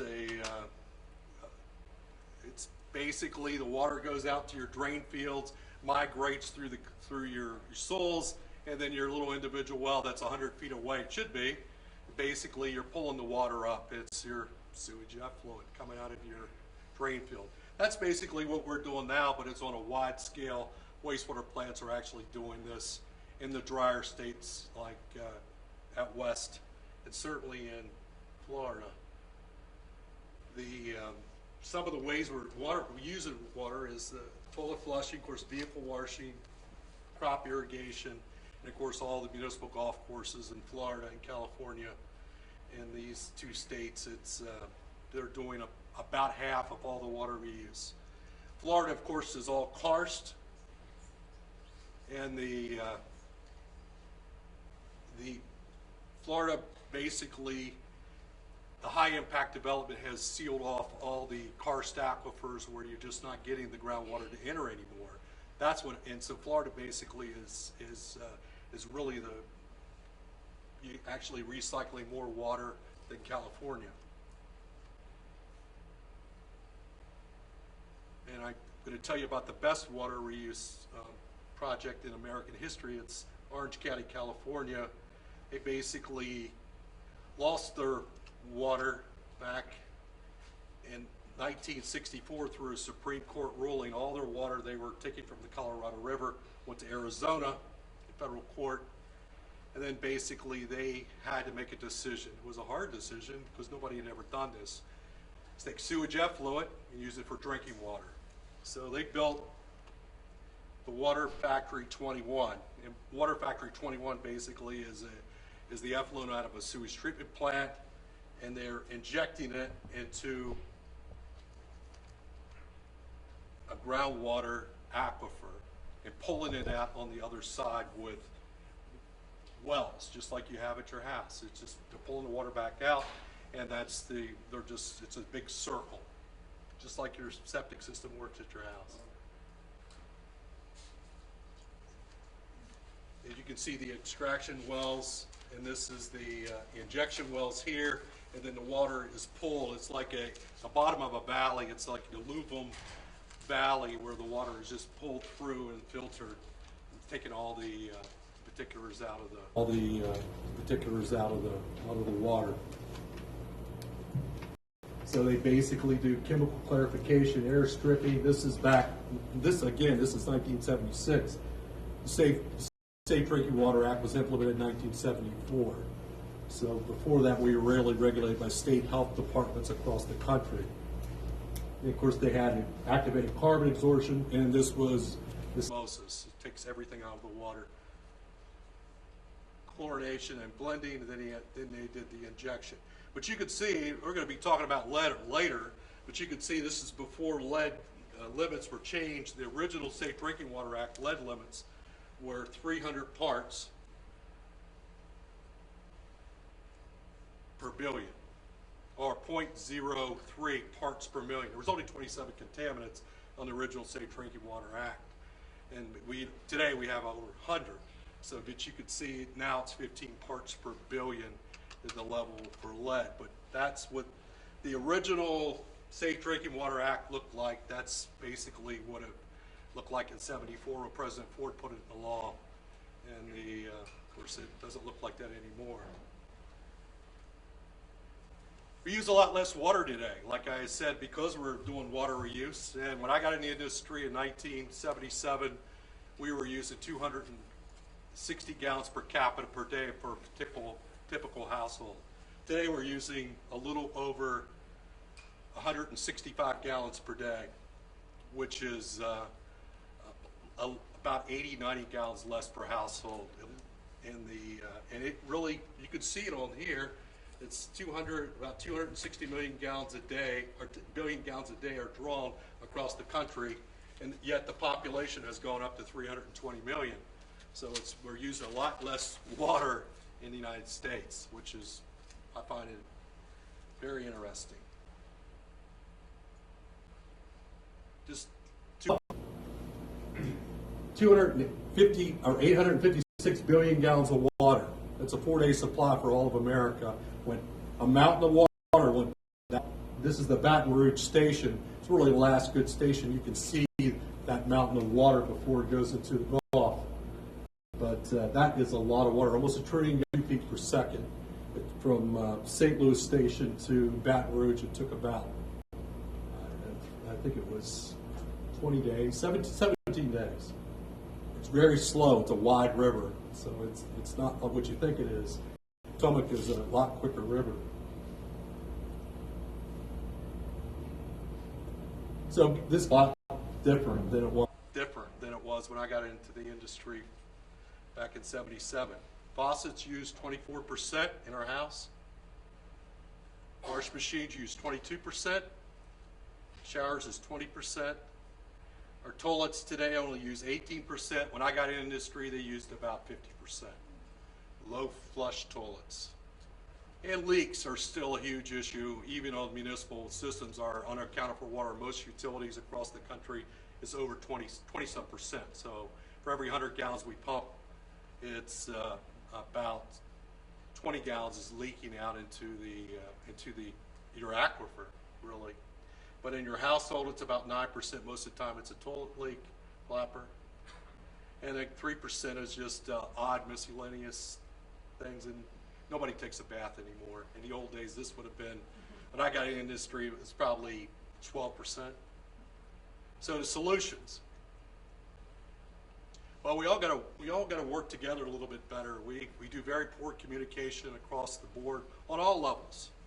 Congress, I go to Congress every year. Capitol Hill, and basically it's a huge issue. State regulatory agencies, there's no communication with our utilities like there was when I got into the industry. They would used to come out and work with us, and you just don't see that anymore like it was 30 years ago. The district engineers, the district folks that represent EPA and enforce the regulations would work with you. Today, all they want to do is levy fines, and basically for every excursion you have or something, and it just doesn't work, and it's a huge issue.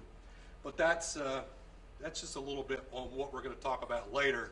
I threw this in, but we got to be more transparent in the water industry on what we do every day and share our information. 911 really hurt our industry because before we put cameras up on every gate and every water tank and every pumping station we have across the country, put up these canary aquariums at our intakes on all our surface water supplies.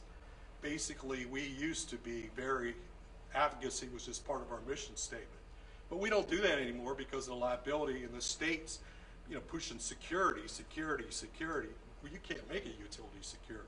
It's illogical, and they think they can put one camera up on a 5-mile fence. But it's a huge issue. But anyway, we need to have compassion in our water industry to understand, and our political leaders need to be more empathetic in the needs of our citizens in regard to the importance of drinking water. And of course, interconnections is really the future. We have way too many utilities in this country.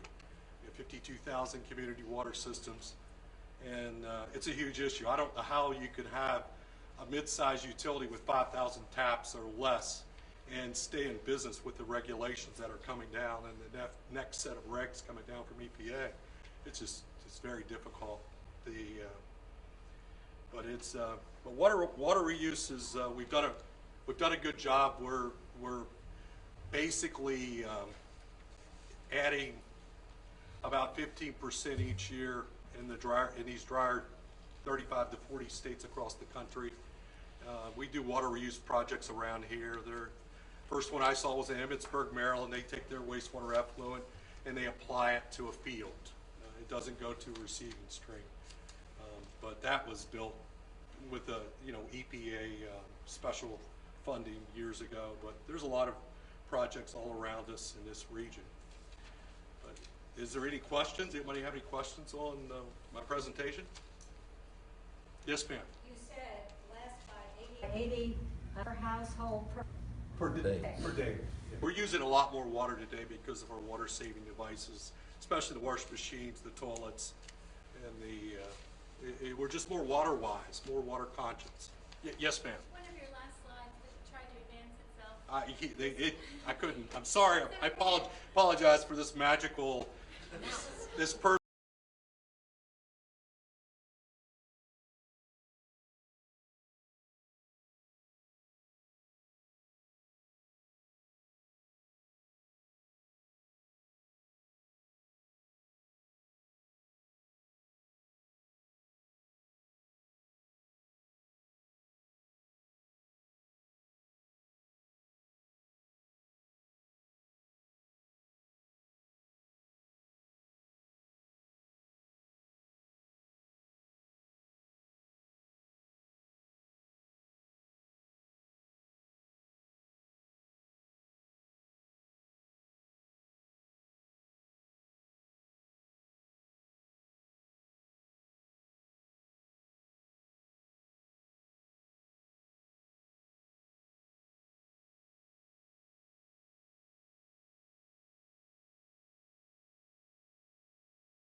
So there is, when you were showing the statistic, Yes. there is an additional statistic that the bottled water industry tends to use, and that is that less than 1% of all processed water in the United States is actually used for human ingestion. That's correct. And this would lead one to understand why bottled water is so prevalent. And I remember I was working in Russia some years ago, and in the 1900s, major cities in Russia had two water systems, one for drinking and one for industrial use or all other uses. And of course, many things were not maintained in Russia, that being the water pipes. But that system back then divided what water had to be treated to drinking water standards as opposed to that water that had to be treated for all other standards, industrial use. But when you consider it within that statistic, it's pretty interesting. In other words, for drinking water, less than 1%, which is a minuscule amount, is actually used for human ingestion. Well, I mean, zonal management is really the most logical way. You build a subdivision, you have a small diameter line, and then would supply your house. You measure the parameters at that master meter where it goes in. You break your demographic population down to 1,000 people, and and you force your developer to develop like that, and then you separate the fire protection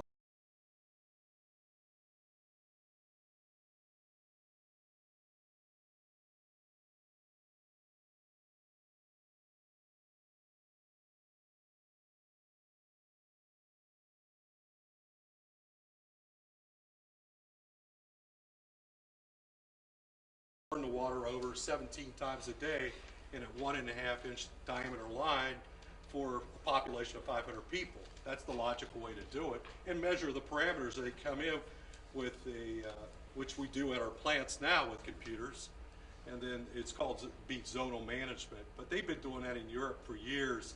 On the they've in some of the private companies over there do that. It's because of the issues they have with some of the older infrastructure, because of the folks that have immunity problems and medication. Anybody else have any questions? I apologize about this magical challenge. It was. All right. Well, thank you. Thanks a lot.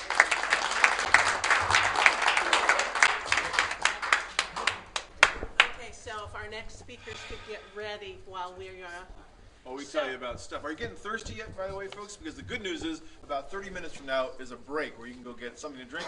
And for all of our viewers at home, well, you can get up and go to the closet or something. So they can have some good, clean water right out of their tap, hopefully. Or out of a nice bottle. Well, yes. Whichever comes easiest to them. Because I was going to say, since we're global right now, that there are people out there who are listening right now who probably don't have good, clean, safe drinking water right out of their tap, so they have to drink bottled. You talking about our friends in China? No. Konnichiwa. I don't know where they are, but so hashtag, for those of you talking about social media, those of you who want to tweet or post to Instagram, although we're not supposed to do that now because we don't want to mess up our feed, it is hashtag INTL water tasting. So that's for future reference when you leave the room if you want to post something big. I guess tweeting's probably okay, though. Yeah, as long as you're not uploading video. Yeah, use your own data, it's fine. If they use their own data. It's fine. See, where I'm learning all of this stuff. I just barely have a cell phone, but then that's me. So are you guys ready? Yes. You are. That's great. Well, I've asked the next two ladies to share the time slot because we had just so much information, and they actually work very closely together. We've been talking, we talked about bottled water, we've talked about municipal water, we've talked about bottling the water to get it out there, and now these ladies were going in a completely different direction, cleaning up the Chesapeake Bay. And it would take me the next 5 minutes to say your title. So I'm just going to introduce both of you, if that's all right, and then let you take it from there. This is Elena Hartman, and she's with the West Virginia EPA, to make it short. And Kate Lehman is our local, the president of our local watershed, the Warm Springs Watershed Association. So they will be telling you about what they've been doing and some good news, I think. Yeah? Yep. Some good news. Great. So thank you, Thank ladies. you.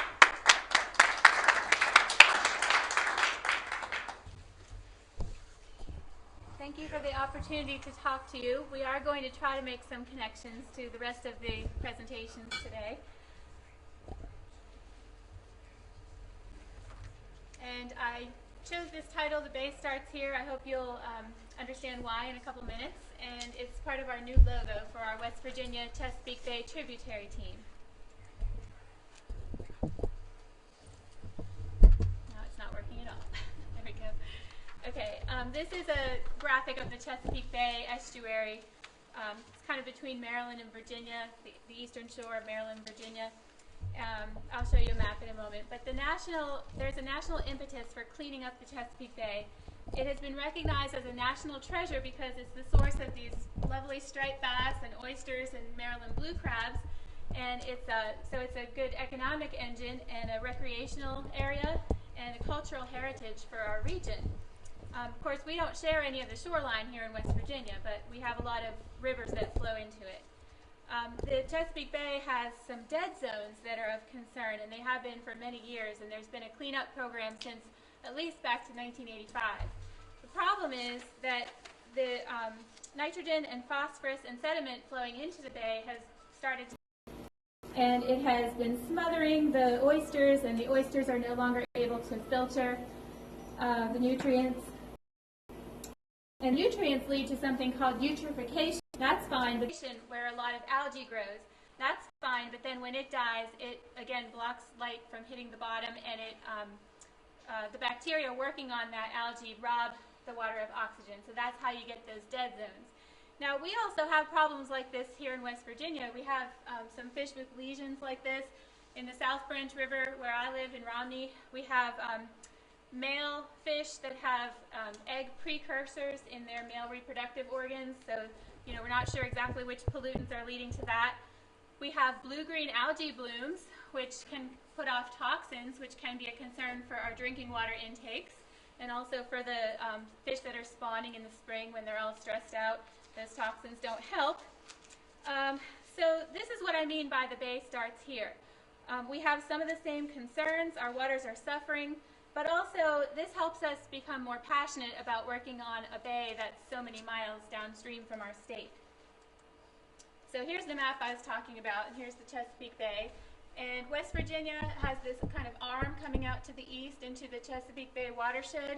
A watershed is all the land area that drains to a particular body of water, in this case the bay. But all of our 8 counties here that I work in have these rivers that flow kind of northeast towards the Potomac River. So we're in the Potomac River watershed, and the yellow star is where we are today in Berkeley Springs. The other states, Maryland, New York, Pennsylvania, Virginia, and Delaware, and then the District of Columbia, we're all working together to find solutions to the bay's problems. And it's the Environmental Protection Agency that's kind of overseeing this as a partnership.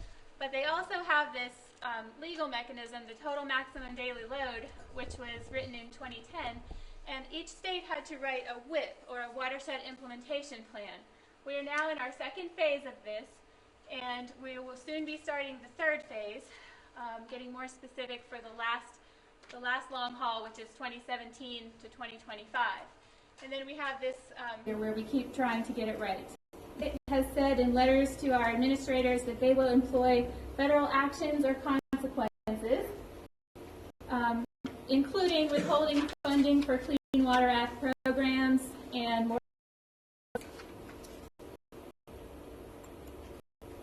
So when we wrote our WIP, or our Watershed Implementation Plan, we used model results that showed where our loads are coming from. And there's many ways to look at this. This one is not normalized for land area. So what this is showing is we have a lot of sending a lot of nitrogen and phosphorus down to the bay. We also have forest land, which is the dark green.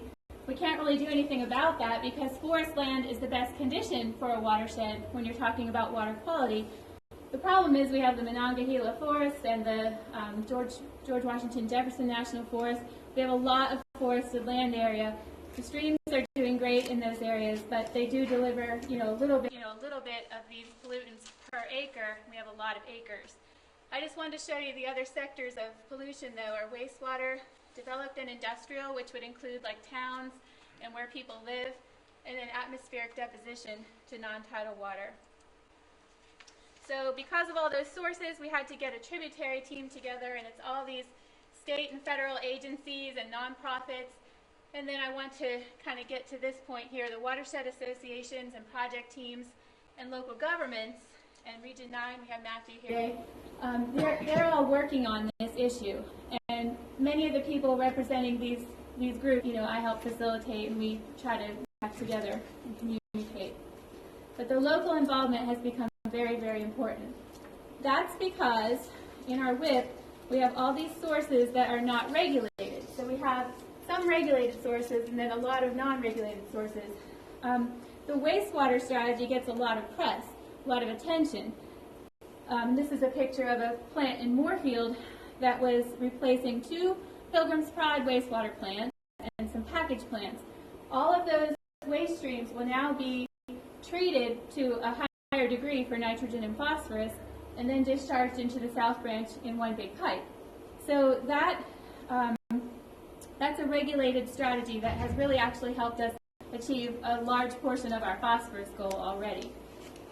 That was in operation by the end of 2013. Any new wastewater plants will have to find offsets, so that's another important part of our regulated strategy. About the wastewater plants, this is another one of those connections to our local water quality. Here's a picture of the South Branch near my home a couple summers ago when it had a bad algae bloom. You know, algae is natural, but you know, it can become a nuisance if you have too many nutrients. So we hope that this will be going away, because now we have a new wastewater plant in Petersburg, the one I showed you, where a lot of communities take their water out. For the agriculture sector, we do have a CAFO permit for some operations, that's confined animal feeding operations. They will be required to apply animal waste management, barnyard runoff control, loafing lot management, and mortality composting practices. For all the other agricultural operations, we stuck with a voluntary strategy. You know, DEP can't regulate this water, this runoff, so they are being encouraged through free nutrient management planning, cost share on cover crops, fencing the livestock out of streams whenever possible. We have goals on each one of these, which I'll show you in a couple minutes. For the developed land sector, a lot of this is voluntary. We can't make every lot and every yard and every public park, you know, do all the right things for water quality. So we have gathered all the resources over the last 10 years into this one website that we're working on. And again, our new logo, the bay starts here. How homeowners can help, and then there's, you know, there's other parts to the website. We're encouraging them to do, you know, well, I'll show you in a minute, but rain barrels, anything they can do to reduce runoff, basically, from these lands. Just keep the water infiltrated, like we saw in the last presentation. And also, Kate's going to cover this in more detail, ways that groups are helping around here. And this also speaks to Jill asking us to highlight things we can do to help. The next, like scrolling down that homeowner site, you can set up a rain garden, you can do tree plantings. These are all really great agencies that are working on these things, and they've found the best ways to do them so you don't waste your money. You can get involved in watershed groups. You can clean up trash so that people care about their waterways more. You can learn to monitor your local stream. I think that's very important. That's something that DEP has supported for many years. And I'd just like to give a shout out to our local groups. We have Kate here, Jeff, Andy, I heard Larry's here, and Abby as well. And there's probably more of you, and Tim. How are we doing? Well, this is one level of the tracking that we do for the Chesapeake Bay. We count how many practices have happened in relation to our goals, 2015, and then the halfway point is 2017. And then the blue line is our end goal, 2025. We hope to have all of our TMDL reductions met. So this is just one example. We're doing pretty well with nutrient management, but it resets every year. You only count how many plans are in effect each year. So we're trying to get up to that 90,000 acres. Another one is that stream bank fencing. We've gotten up to about 45% of streamside pastures, trying to get to 65%. Stream restoration. Can someone advance that for me? This one, stream banks so that they're more stable.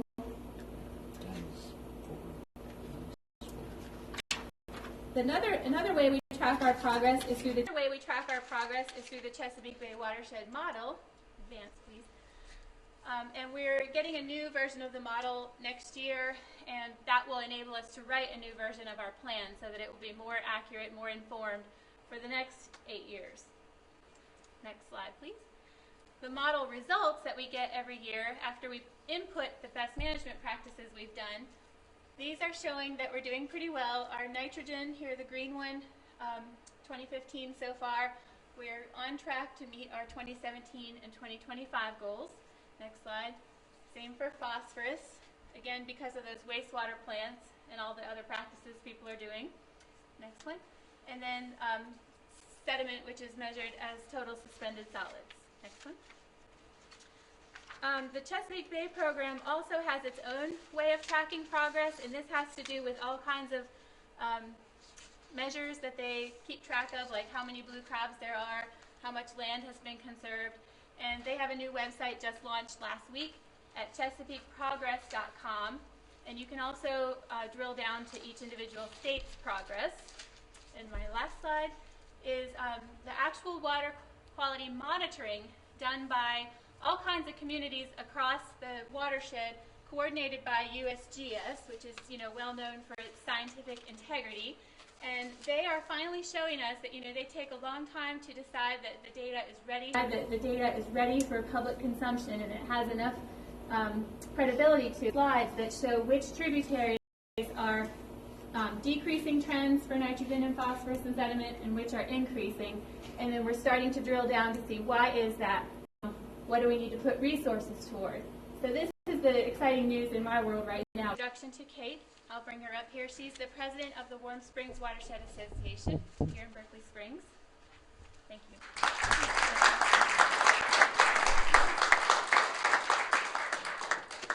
Thank you. It's a real pleasure to be here. And Alana, maybe you could advance my slides, because if I had to say advance,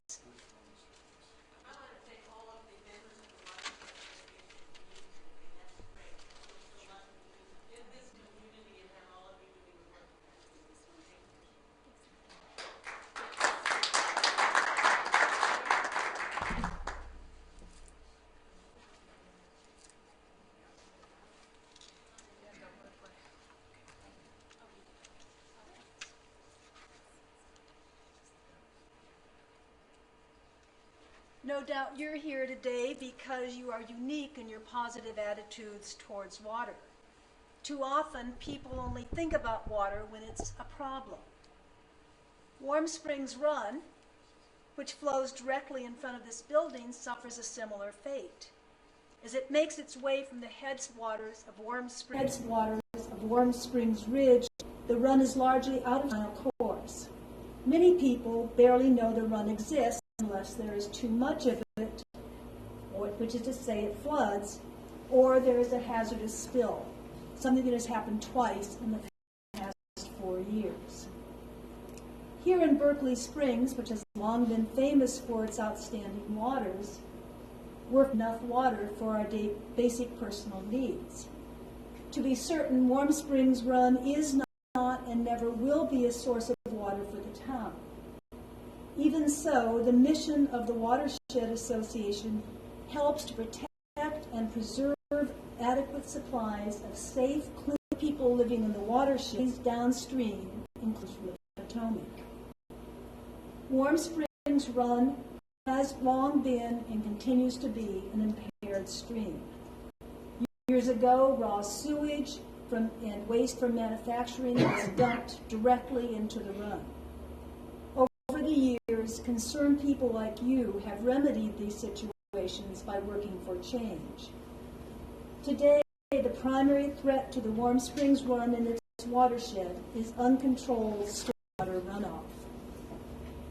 Stormwater runoff is a major source of water pollution in urban areas. And believe it or not, in this tiny town of 673 people, and the area known as Berkeley Springs has about 3,500 people, this is known as an urban watershed. And according to the Center for Watershed Protection, an urban watershed is one with any watershed with over 10% impervious surface. And look how ours has increased over the past 4 years. And it also has sewage treatment plants and significant alterations to the stream channel. When rain falls on roofs, streets, and parking lots, the water cannot soak into the ground. Stormwater drain through gray stormwater devices such as gutters, storm sewers, and other engineered collection systems is then discharged into nearby water bodies. The stormwater runoff carries trash, bacteria, heavy metals, and other pollutants from the urban landscape. Heavy rains can also cause erosion and flood, which damages habitat, property, and infrastructure. In partnerships with the Town of Bath, the Eastern Panhandle Regional Planning and Development Council, the Eastern Panhandle Conservation District, and the West Virginia Department of Environmental Protection, and finally the National Fish and Wildlife Foundation, the Warm Springs Watershed Association has intensified its efforts to install green stormwater BMPs throughout the watershed. As a watershed association, our stated goal in installing these green BMPs is to reduce the severity of flooding in the local area. In the process, we also help to protect and preserve adequate supplies of safe, clean water in the watershed and downstream. Our efforts are also crucial to restore and preserve the Chesapeake Bay, a major regional and federal initiative. Alana spoke about the Bay program in detail. What I want to stress is that states that are not compliant with these regulations will in time be required to reduce payers. Through the efforts of watershed associations and other groups such as Warm Spring Run to install green best management practices now, the cost to the public will be significantly reduced. So as you can see, any green storm is crucial on many different levels. What is a green stormwater best management practice, and why is it preferable to, as stated earlier, gray stormwater is designed to move urban stormwater away from the built into nearby streams. This area here, reduce and treat stormwater at its source while delivering environmental and social and economic out of nearby streams. You've seen this slide before. When rain falls in a natural, undeveloped area, the water is absorbed and filtered by soil and plants. As a result, the quantity of stormwater runoff is reduced. Stormwater is also slowed down. It causes less erosion so that the quality of water that makes it to the stream is cleaner. In urban areas where there are rapidly decreasing undeveloped areas, green EMPs restore some of the natural processes required to capture, store, and filter stormwater runoff. What are some examples of green stormwater best that can be utilized by individuals and municipalities? Rain barrels, rain gardens, planter boxes, bioswales, permeable pavement, green roofs, and that McDonald's with a green roof, by the way, is in Singapore, and increased urban tree canopy. Over the past several years, the Warm Springs Watershed Association, in partnership with the town, have increased the tree canopy by planting hundreds of trees in strategic locations. Reduce and slow stormwater by capturing and holding precipitation in their leaves and on the branches. A mature tree will capture and hold up to 3/4 of an inch of the first inch of rainfall in a normal precipitation event. Water in the ground after a precipitation event. With a 2015 West Virginia Stream Partners grant, several green VMPs were installed on a hilly road at the edge of Greenway Cemetery. And the cemetery is so hilly and so prone to erosion during heavy rains that once the casket of somebody that had been recently buried was washed out of its grave and it ended up in the neighbor's lawn down there. True story, not an urban myth. 6 feet. 4 water diverters were installed on a hilly gravel road at the north end of the cemetery. As implied by the name, runoff is diverted from the road into newly created swales planted with low maintenance. Bioswales slow, absorb, and filter stormwater runoff.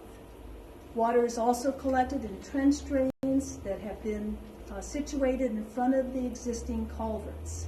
Some of the water from the trench drains will also be absorbed back into the soil rather than being discharged into the culverts. All in all, these green VMPs mean less water makes it to the bottom of the hill. This year, the Warm Springs Watershed Association will use funds from the Stream Partners grant to design and install several small gardens at the bottom of the hill in the cemetery to collect, store, and filter excess water discharged from the previously mentioned VMPs. In a normal precipitation event, less water will end up in the run, which will further reduce the severity of flooding downstream. This was an extraordinary storm, and no amount of VMPs would have reduced totally the amount of flooding in town, but it would have made some difference. How do these efforts help to protect and preserve adequate supplies of safe, clean drinking water? It's obvious that the quantity and quality of stormwater runoff entering in the Potomac from streams like Warm Springs will have an impact for good or ill on water quality downstream. By replacing impervious surfaces with permeable surfaces through green infrastructures, more water will be absorbed into the ground where the aquifers will be replenished. More recharged groundwater boosts the supply of drinking water, which is important for people like me, for example, whose water comes from wells. In addition, approximately 40% of the water needed to maintain normal levels in rivers and streams comes from groundwater, which is important to people downstream whose household water is pumped from a nearby river. Warm Springs Watershed Association is fortunate to have been a partner in a study funded by the DEP under 604B of the Clean Water Act to identify potential areas in the town and the upper watershed where green BMPs can be installed in the event of infrastructure maintenance or new construction. As a result, when there is a new maintenance or new construction in these areas, assuming that funds are available, the project is essentially shovel-ready to be installed. And although it's too early to say much of anything, Warm Springs Watershed Association is also working toward legislation that will help to guarantee that funds are available to communities when they have money from the state to do infrastructure work. What can you do? I urge you to form partnerships with other organizations in your community. No group can work alone, and we're all connected. Follow the example of the concerned citizens of Morgan County to do advanced preparation so that your community is also ready to install green BMPs when the opportunity arises. Whenever possible, educate your community about the many benefits of green BMP installation. Tell people what they can do and why changes, which are very hard for many people, can help to preserve our community as well as to provide good drinking water. And finally, together, we can protect and preserve our water. We can make a difference. Thank you for this opportunity to speak with you today.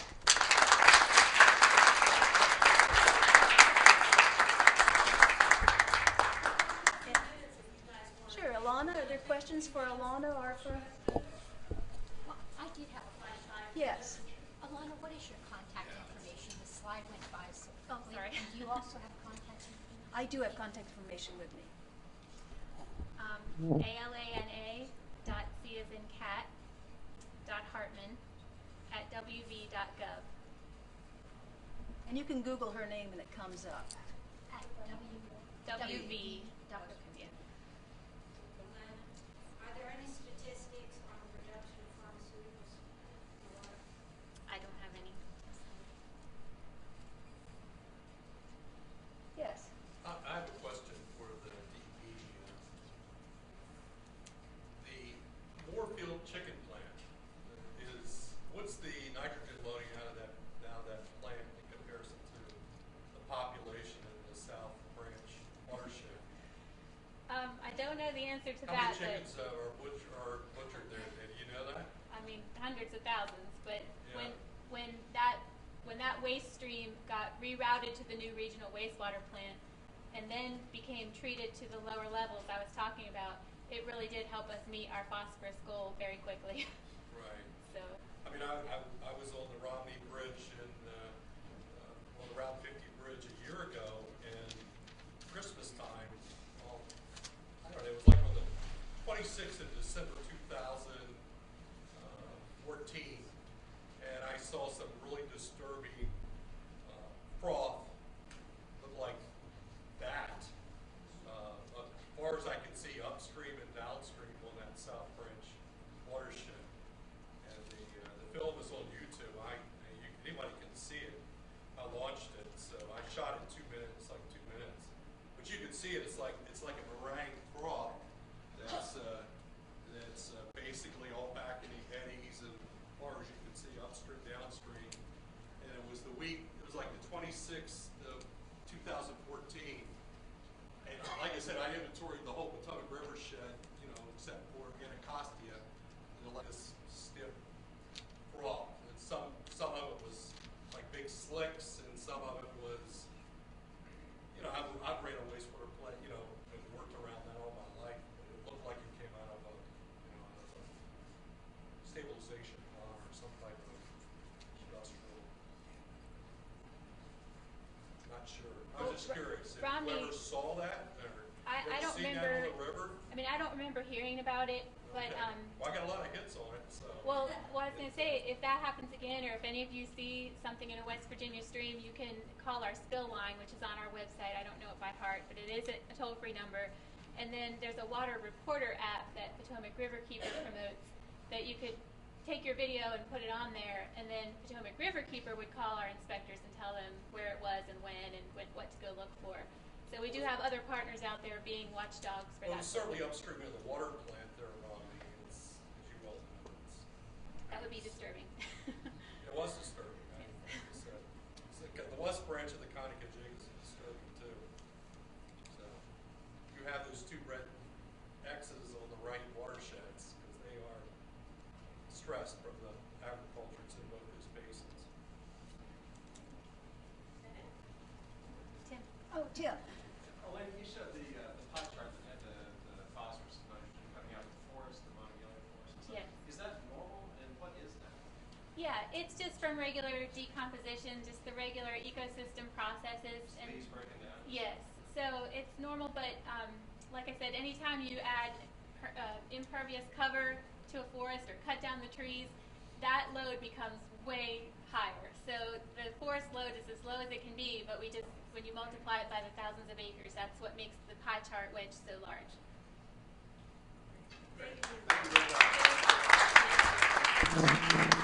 Okay, so before we take a break, I want to tell you there was a special that didn't make it in here, so you should check out the specials in the back if you're looking for someplace to go afterwards, after the seminar. Lot 12 is having a wine tasting, so besides there's beer at the brew pub, a special, there's... Well, we will be live streaming tomorrow night, starting about 6:30. Is that right, Jack? Yes. Somewhere in that neighborhood. So anyone who's watching all over the world, you can watch us tomorrow night, watch some of the activities here. We want to, Michael Morris is here with Berkeley Club. We have Theone, Dina with Theone back there. And I'm sorry, I don't know your... Marge is over here with Polymer Solutions. And there's Elliot with EH3 Multi-Pure H2O. Did I get it right? How many years did that take me, huh? Yeah, and then we've got Scott brought the AWWA Chesapeake Division, his display back there. There's information. Tomorrow when you're here, you'll get to taste water at the public table. You'll get to vote for package design. Hashtag INTL water tasting. What else? Let's not forget also, speaking about tonight, something you don't want to miss is the Star Theater, because tonight they are showing The Big Short, a great movie, at 8 o'clock tonight. And if for no other reason, if you don't even like the movie or don't want to know about finances, you got to taste their popcorn. It's the best popcorn in 4 states. And there she is, Jeannie Mosier of the Star Theater, which we love. She also And puts that together. just went out all over the world, live streaming here at the Berkeley Springs International Water Taking. We're going to take about a 15-minute break. We'll be back here at 3:30 sharp for the rest of the seminar. There's coffee and tea and water, and the bathrooms are out there. What's the movie called? The Big Short. And that's tonight? That's tonight, 8 o'clock. Where's the theater? The theater's right down the street. You know where Terry is?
I'm looking to make it go dim. That's a focus, I think. I was just doing that, so we could just Many times, like every hour. Might cook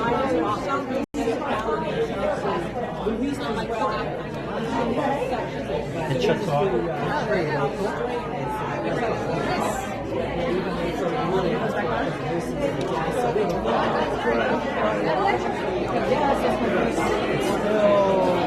A little, but Well, you want me to still email you that? I'll still email it to you. very interesting. Good, I'm glad you like it. Fix the little thing here. Touch their face.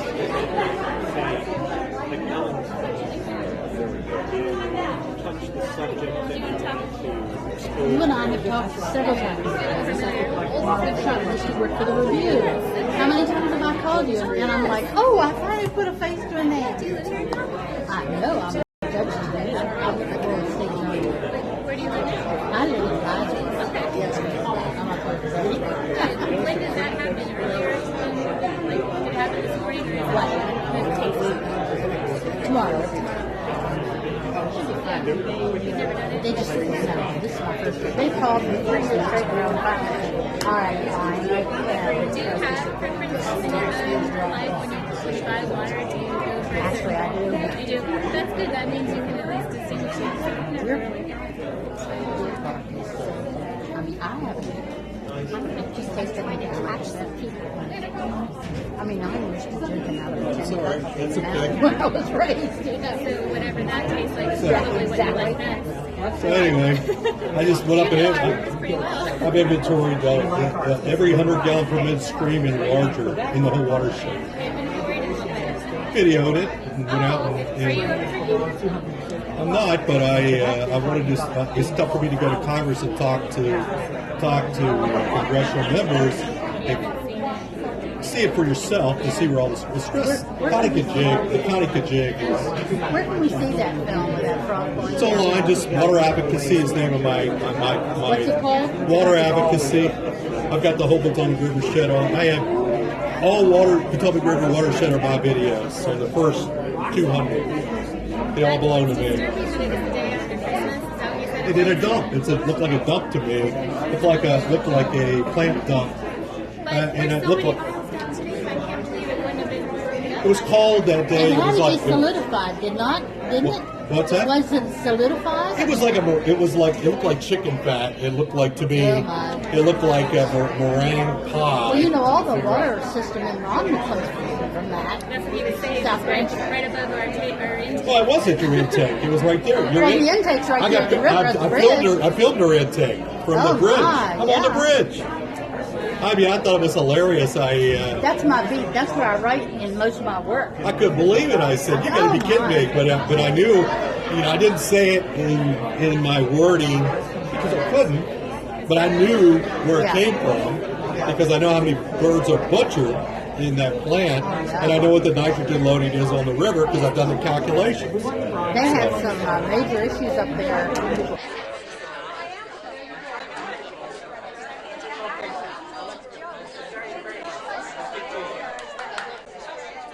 Killing me. Do you have a clicker in your pocket? No, you know what? Here, where's... I know you had a clicker in your I think it's just a charge in my body. I don't know.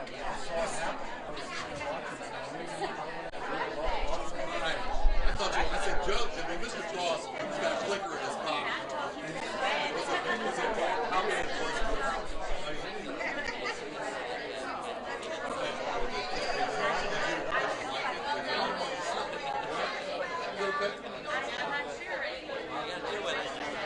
Well, there's a lot of good stuff that's applicable. You need to know we're using alcohol against the water. In the last 8 years, 13% across the country. But again, it's just, girls, it's just investing. Water and running if it was. That's it. That's it. Does it even put the water there?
You know, it was probably yesterday. But what the reason my question was, stuff like that, they're watering it on the I know. Right. Or because the content is probably not being, well, that's the other thing you point out. You have to be there, make sure it is, and what, you know, so it may be that the industry is still young, and by comparison to somebody like Coke and Pepsi, yada, yada, yada, but still it's something that the industry should be.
Whatever, so that's what we have a big dairy table here, so you can never get rid of that. You're not gonna get rid of that. But, you know, we're in and my mother-in-law is gonna be 90 in October, and really it's just because she was I'm not and now she's here, she's very nice. In the 2 weeks time, she looks to and that's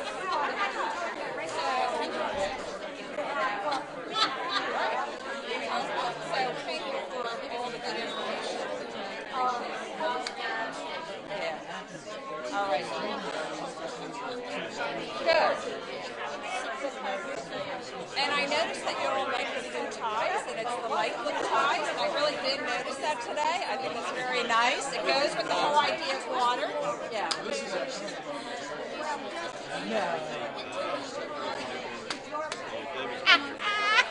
I have a lot of those. Very nice. Very nice.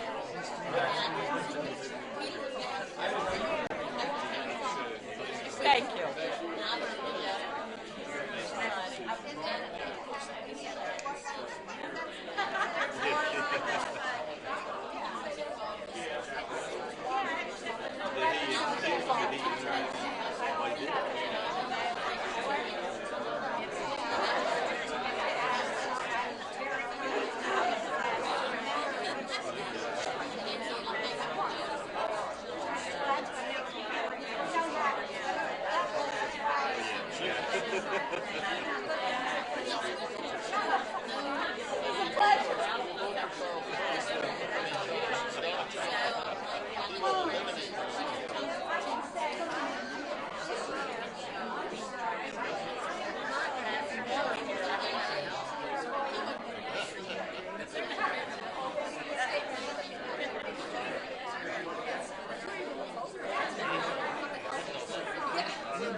Good for you! Okay. Oh, wait a minute. Wait a minute. I'll give you one. She ready? Is this all still going? Is this going? You guys ready? You're just doing it, right? So, okay. You gotta have more basketball than this. Ladies and gentlemen, yes, we are now back. Well, this is great. We're now one minute. Move the covers. Move over, Charlie. Ladies and gentlemen, please.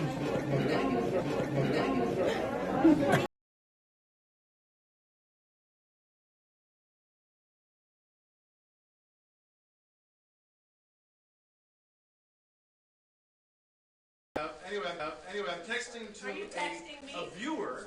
No, I'm texting to one of our... Watching us on the stream. From where? They're in Austin, Texas. Yeah. So let's go, yeehaw, Austin! Yeehaw! We have some Texans here, in fact, from Houston, and so anyway, Austin, hi, I hope you're all doing well there, y'all. Hey, you know, it's exciting because we are streaming, and someone asked, is this going to be available after these wonderful joking moments like now, right? That's right. No, they'll be, and it will be available afterwards. We will have the information as to what the link will be. Yes.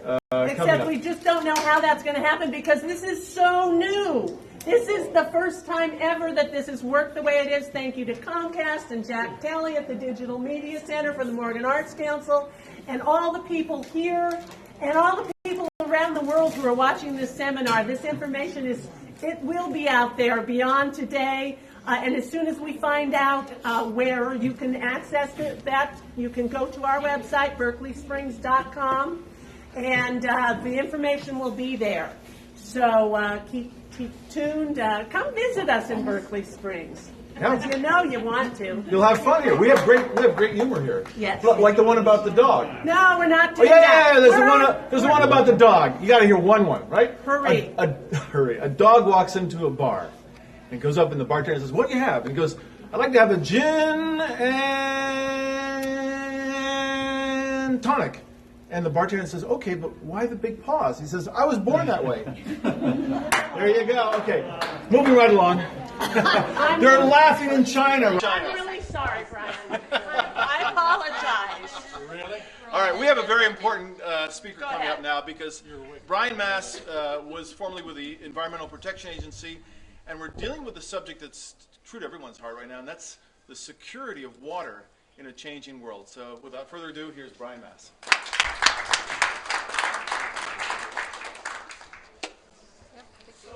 And first, I want to thank everyone for coming back in after the break because a speaker's worst nightmare is the room clears and then there's only crickets. So thank you. I was a senior manager at EPA and my sentence ran last year and I was released. In other words, I retired. But I used to run the water enforcement program at EPA nationally, so I had programs like the public water supply drinking water program, the underground injection control program. And they're very difficult programs. Each one has complexities and political issues. And people would say, well, how can you possibly run that program? It's too hard, whatever, and it's too political. And then I'd remind them that I had the wetlands enforcement program also. And that is a difficult program. I spent more time on Capitol Hill trying to explain what in the world we were doing to an audience that really didn't care. I also ran the oil spill response enforcement program, chemical spills, ocean dumping. Everything related to direct dischargers, municipal, industrial dischargers, sewage treatment plants, basically everything that can contaminate water. I moved over and set up Homeland Security and counterterrorism programs for EPA and did that for a number of years out of the criminal office. And there I had a series of federal special agents who worked for me, who would go out and investigate the sort of the high hazard environmental crimes. And that was often times when there was contamination of water systems because lo and behold, people do the math and they find out it's much cheaper to just dump the waste on the ground and run away than it is to actually bring it somewhere and have it treated. Unfortunately, societal costs are very high on that because ultimately you still have to clean it up. I'm going to talk today a little bit about water security and how it relates globally. We're going to start at the very top. United Nations defines water security in terms of really quantity, quality, social, economic, human well-being, whole ecosystems. It's a very complex definition. And they have this wonderful, unreadable chart, but it's got everything in there. Trans-boundary cooperation, good governance, peace and political stability. This is the UN. Financing, because who pays for it is really the last issue. But it kind of comes down to sufficient quantity of water. You have to have appropriate quality for the use of the water, and it has to be available, public access. There's lots of fire suppression, recreation, irrigation, among others. And when you start out doing this, you think, what if there were no water? And the capital of India just found out what it's like to not have water for a week. This week, a protesting group shut down the canal that supplied water to much of the city of New Delhi, which means no drinking water, but as somebody said earlier, it's less than 1%.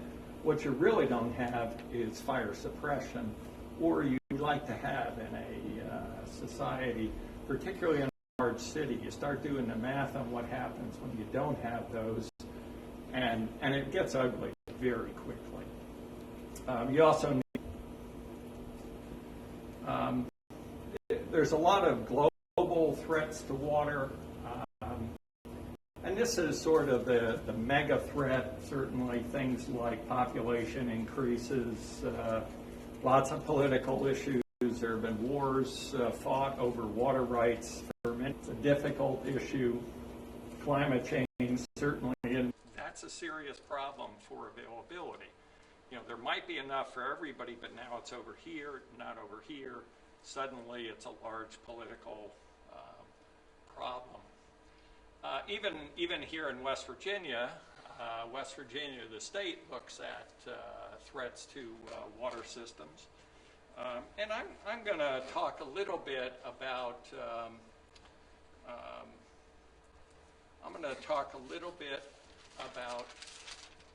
overall water security, but I'm not going to focus on the geopolitical, and I'm not going to focus on the other social issues that deal with it. I'm primarily going to talk about infrastructure within the U.S. and quality. So having sufficient water and having a secure infrastructure really background. I think some others mentioned more. There's a very specific and very legalistic definition, so many connections, so many people, so many times a year, the type of people who use it. That's why we have the differences in the systems, community, non-community, transient, non-transient. They stay there. And we regulate them slightly differently, but generally it's all under the Public Water Supply Supervision Program.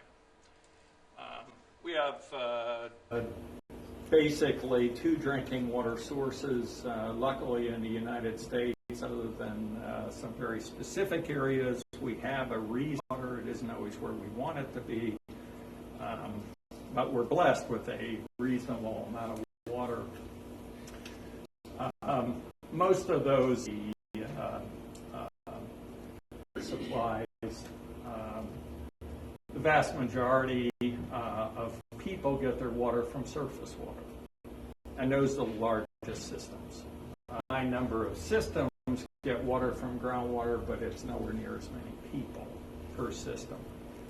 Down to very small systems, like a home would not be a water supply for the purposes of the federal safe drinking, but anyone with more than 25 people drinking the water is generally within there. So we have water systems, but more population and surface water. It's really a continuum. This chart is trying to show the life cycle of water treatment, where we have coming into a water treatment plant, coming into homes and then out into a collection system and the sewage treatment plant. Unfortunately, I probably should have drawn a line. We were talking green stuff earlier. Unfortunately, a lot of public had to deal with times. They had a sewage lagoon which would overflow, run right over to their well, right down into their well, come right back up into the house and then out to the sewage lagoon again. And that kind of recycling really isn't what we were talking about with green infrastructure. We like to have a barrier process in there somewhere. But I'm going to talk a little bit about security of this overall system. Also, as somebody mentioned earlier, it's very hard to protect this physically. From put up fences, try and keep people out. You know, we often joke in the counterterrorism world, to the extent you can joke, that high school students, high school kids, are much more dangerous than terrorists as it relates to getting into places. They can just get in anywhere. They're extremely creative. They show up in water tanks. They show up anywhere. You know, so it's really trying to do a little of that, but you're never going to be able to fence off water. And that's what they find when they try and fence off reservoirs. As soon as they put the fence off, somebody cuts through it because people like water. It's recreation. You're not going to be able to take water away from recreation.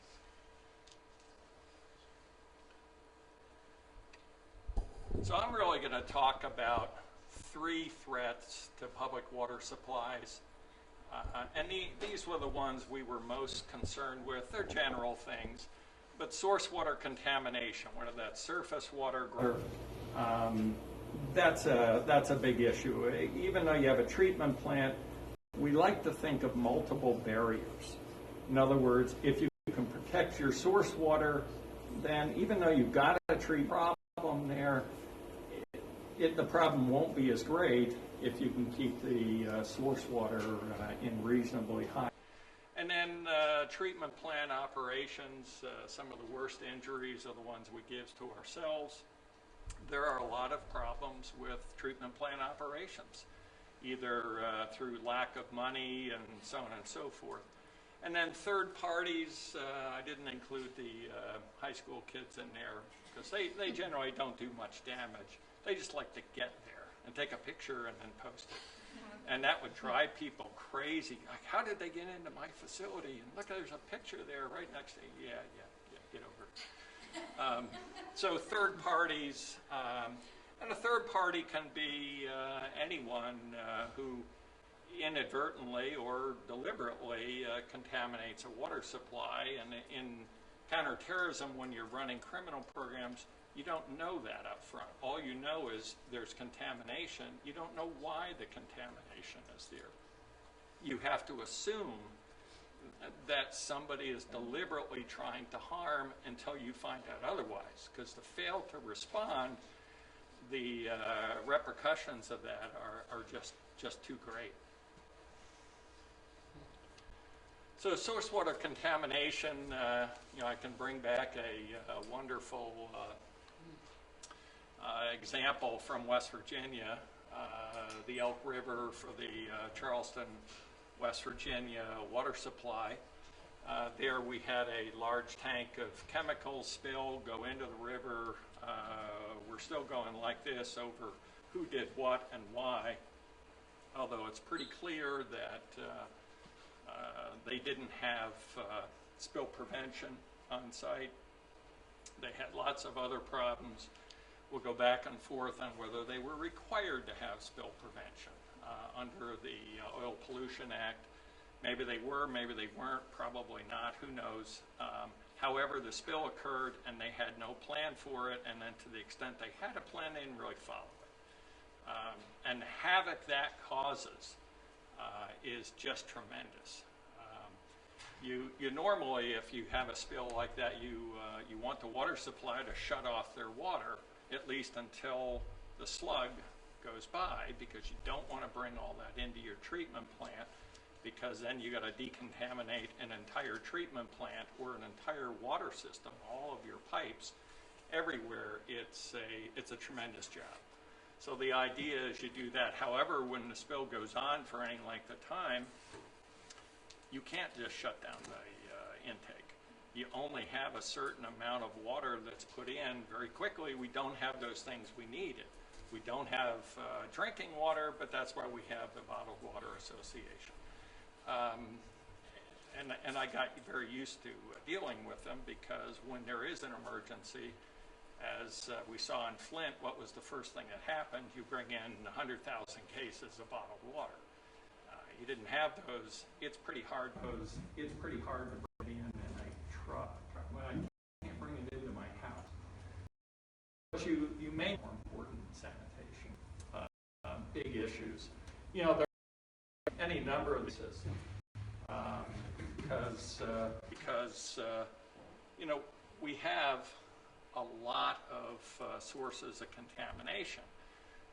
You know, in any given year, there's 25 to 30,000 oil spills across the country that get reported. Who knows how many don't get reported? As somebody said, we don't know what we don't. Yeah, anyway. But lots of them do. There's a lot more chemical spills. In addition, you just have discharges you sort of know about. They go up and down daily. There's 120,000 individual permits out there to go into water. Plants are very well operated. Many of them go into drinking water supplies, mainly because as soon as you're in the freshwater world, water is reasonably precious. It's going to be used for drinking water. It's going to be used for public water supply. These are conservative numbers. We probably have millions. We don't know how many wells we have. I ran this program for 10 years, 12 years, and I never could get an inventory. We got estimates. We have no idea how many Class 2 wells there are out there, and they're all over. You know, we used to, these programs are all based on no migration from the well casing. And so you pressure test the casing all the time. And before somebody is allowed to start that well, they have to pressure test to make sure the well casing has integrity. But what happens is you end up pressurizing the aquifer, or pressurizing the area you go into, and then suddenly, like all around this place, stuff starts bubbling out of all these old wells that you never knew existed, and they're going back 100 years. So very, very difficult to do this, and you have abandoned wells that were never taken out of production, filled with slurry, all the things you would do to make sure you don't contaminate water supplies.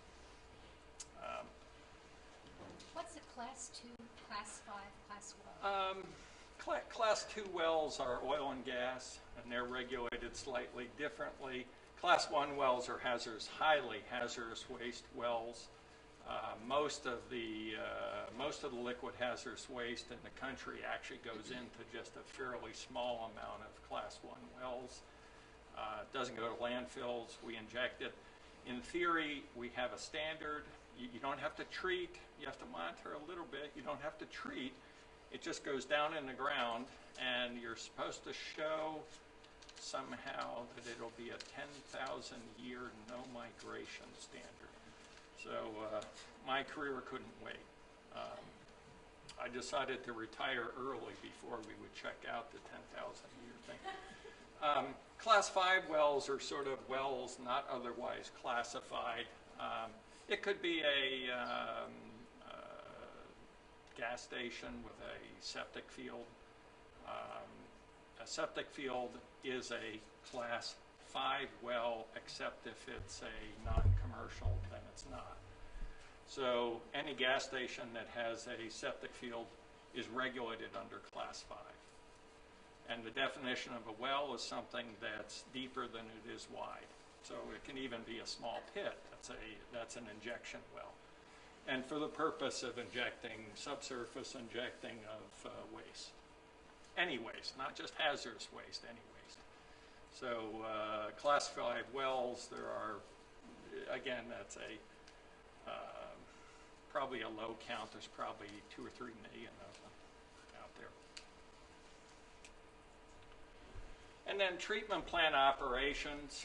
I think we all saw what happens when you have the Three Stooges run a drinking water plant out in Flint.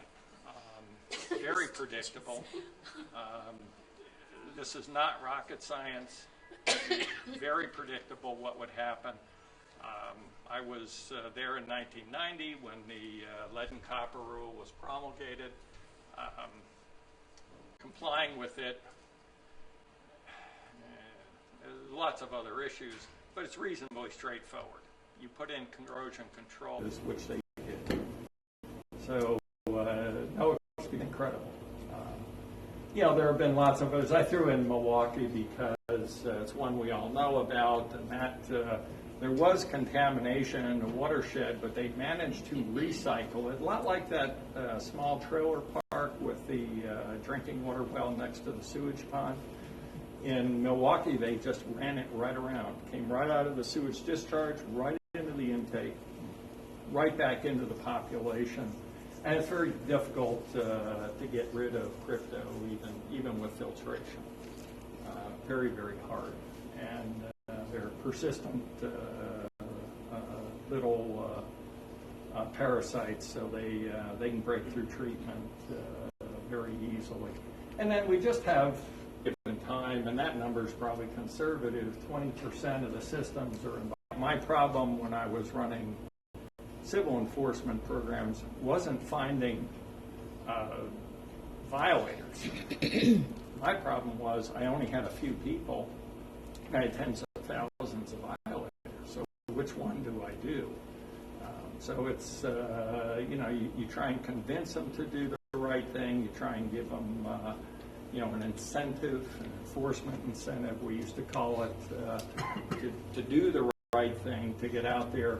The good news is many, many plants are run very, very well and by very professional people.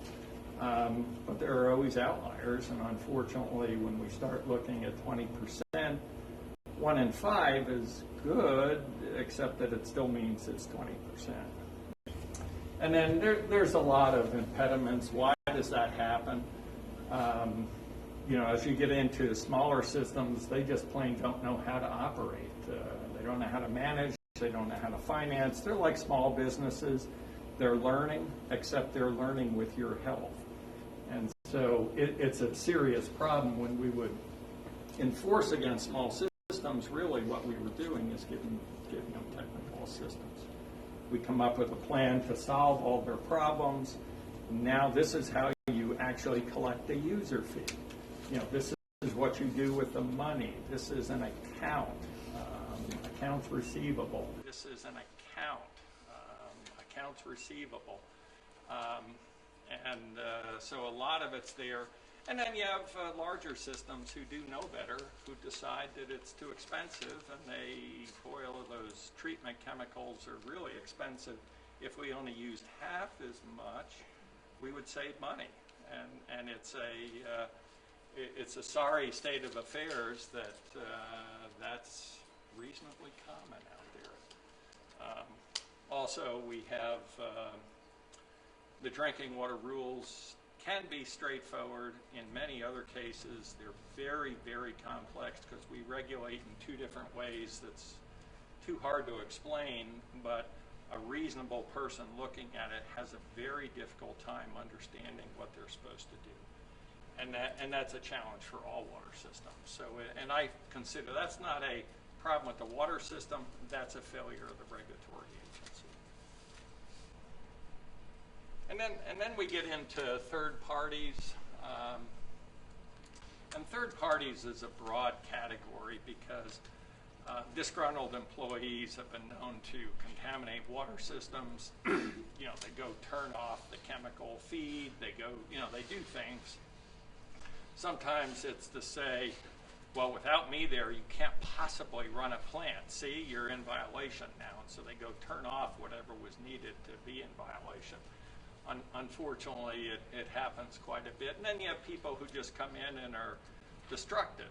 They just want to damage things for the purpose of damage. I don't understand the philosophy. but it's there. I saw it daily. I know it exists.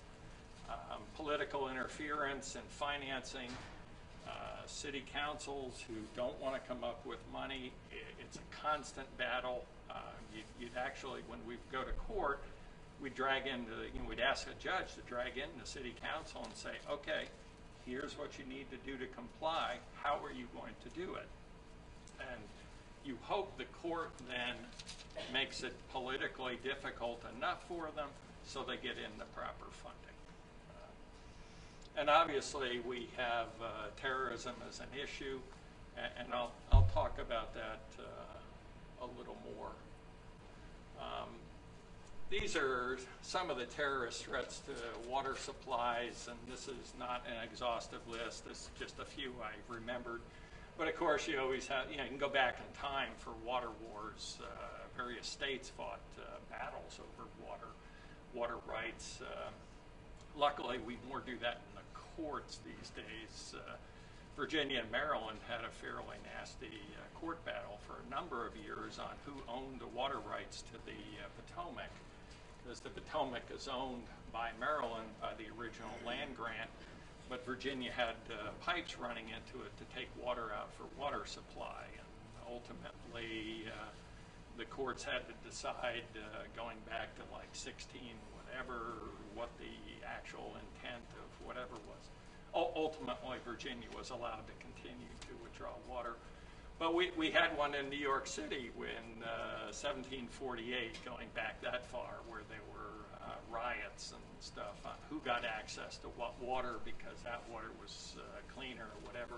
We've had them around the country. We've had water threats coming in from overseas. We get a lot of water threats. Mostly it's not real. It's easy to send a tweet or an email or whatever threatening. It's a lot harder to actually do it. When we come into that threat area with public water supplies, one of the things that came out of 9/11 was a requirement, the Federal Bioterrorism Act, and it actually requires water systems to go in and do a comprehensive analysis of their system, look at all their vulnerability areas, look at how can they come up with ways to address each and every area. It's done by a standard risk assessment model, and where you have the consequence and the likelihood. And when you're doing risk assessment, which is what I would do on a daily basis, how big is the consequence and how likely it is it to happen? Obviously, if you know it's going to happen and it's a big consequence, that's what we call critical. That's a 1. And if it's not minor consequence, not likely to happen, we're not too concerned about it. And so we have all these ways to assign values and come up with a way to do it. Mostly this doesn't work well, that something happens that we didn't really think about, and we end up with a high consequence from something we thought basically couldn't happen. This is what EPA uses, because EPA administers this program. These are the standard ways we look at protecting facilities: prevention, detection, recovery, response. Because the goal is to look at risk reduction. So some of that can be fencing and the like. You don't want people to just wander into your treatment plant. That's not a good thing. Again, it's barriers, so you have defense in depth, we kind of call it. But when they do that vulnerability analysis, they look at each one of these areas, and then they try and come up with a plan for how this works. And then surveillance, because how do you know your water system is contaminated? In Flint, we only knew because lead's pretty insidious, but now they can't go to college because their IQ is 10 points lower. No, it's a little late. So you try and come up with surveillance techniques where you have citizens calling in, like my water tastes funny. But you also do, and there's a whole lot of research going on into surrogates now trying to figure out how would you come up with a way to detect it, because obviously if you can detect it again, shut off your supply for some amount of it. You know, somebody just dumps some of a toxin of some type into the water, you could then divert that to the side until it was clean again and bring in. Another area for security is one we hear about all the time, hacking into data systems. These systems are, certainly in the larger systems, have controls and monitoring. Machines out there. They have sensors that control a valve that lets in this chemical at this point, monitoring from all over, so you have a very complex control system. With all your data coming in, the big fear is that somebody breaks in what's classically the supervisory control and data acquisition system, SCADA systems. And if somebody breaks into that, they can tell your plant to misoperate from anywhere in the world. You say, oh, that can't happen. Yeah, well, a lot of credit card companies thought you could never break into their system. And sure enough, I had 2,600 spam emails because somebody broke into Verizon's system this morning. So I hope no one else sent me anything, because it's all gone now. But very, very difficult to do. And then water treatment plants themselves store lots of chemicals. They have a lot of hazardous materials there, so you have weapons of mass destruction sitting right there waiting to be used. You know, in D.C., when the plane hit the Pentagon and it was coming around, it was actually headed for the Blue Plains wastewater treatment plant, had it gone straight down. At Blue Plains at that time, there were 11 rail cars, 90-ton rail cars of chlorine gas just sitting there on the siding.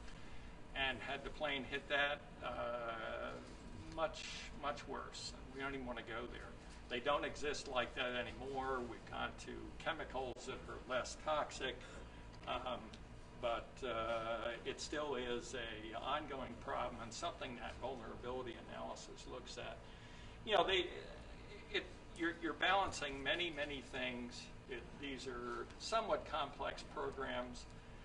You hope when you put all these programs together that you have a way to minimize threats. But because I come from criminal enforcement, I've been taught there are bad people who do bad things out there. There just are. And there are good people who inadvertently do bad things. It just is. And the worst of all is the people who ignore it. And we get a lot of those. I mean, the good part is, particularly in this program and in water treatment, we have a lot of very dedicated staff who do an incredibly good job out there running these plants in the face of a lot of adversity. And you know, I'm always amazed at how well they can do given all of the issues piled on top of each other they have to deal with. And of course, I thank myself for the law enforcement part of it. And that's Thank great. you Thank you very much. And you know, that's something that we talked about over the years. What an incredible job that the superintendents of power of water departments do, because you know, some places right out, and other places they're getting water from wherever they're getting it, and they're doing an incredible job providing good, clean, safe drinking water to everyone. Things too out there. A lot of them are right here today, and we're going to be moving into our next stage. This is a very exciting part of the program because we're going to be bringing on all our wonderful speakers. Speakers is a dear friend and a true talent. No, it's not me. No, it's a dear friend and a true talent. He has run Heidel International since 1972, has got more experience in the food and beverage part of the world than anyone I know. He is a global water expert. He's also the past recipient of the Lifetime Achievement Award here in Berkeley Springs. and someone that we're just thrilled to have here to talk about Flint, Michigan, and issues around water quality, and that is Bob Heidel. And Bob, you're going to be coming up in just a minute. We're going to get this set up here. Panel discussion of panelists. We want to send to some of our viewers that are watching online streaming. We've got some people who say it looks great. Tell us any more dog jokes. Chris in Texas, Jane in Stan, Justin in New Zealand. Nice to be watching. John Michelle in John. Beijing, China, in Turin, Italy, in Berkeley Springs. That's where it's fun. Fine dining, lot 12. May still have some reservations available. You can give them a call. There's also Tari's. It has the best. I had it last night, thanks to Bob. The best crab soup and also crab cakes. Yeah, they can't be beat.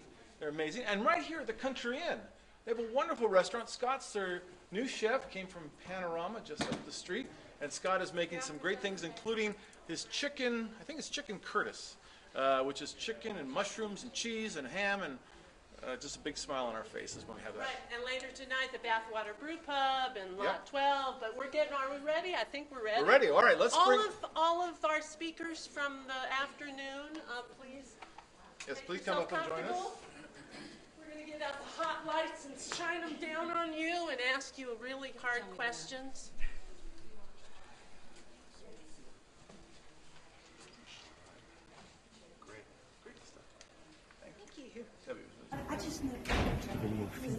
And this is my chance now. If you have questions to follow up on your talk, too, we'll have an opportunity to get into that now as well. Any place? Who else? See? Sure. Go ahead.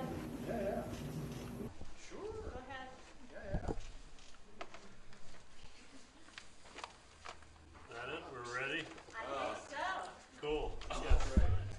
Good.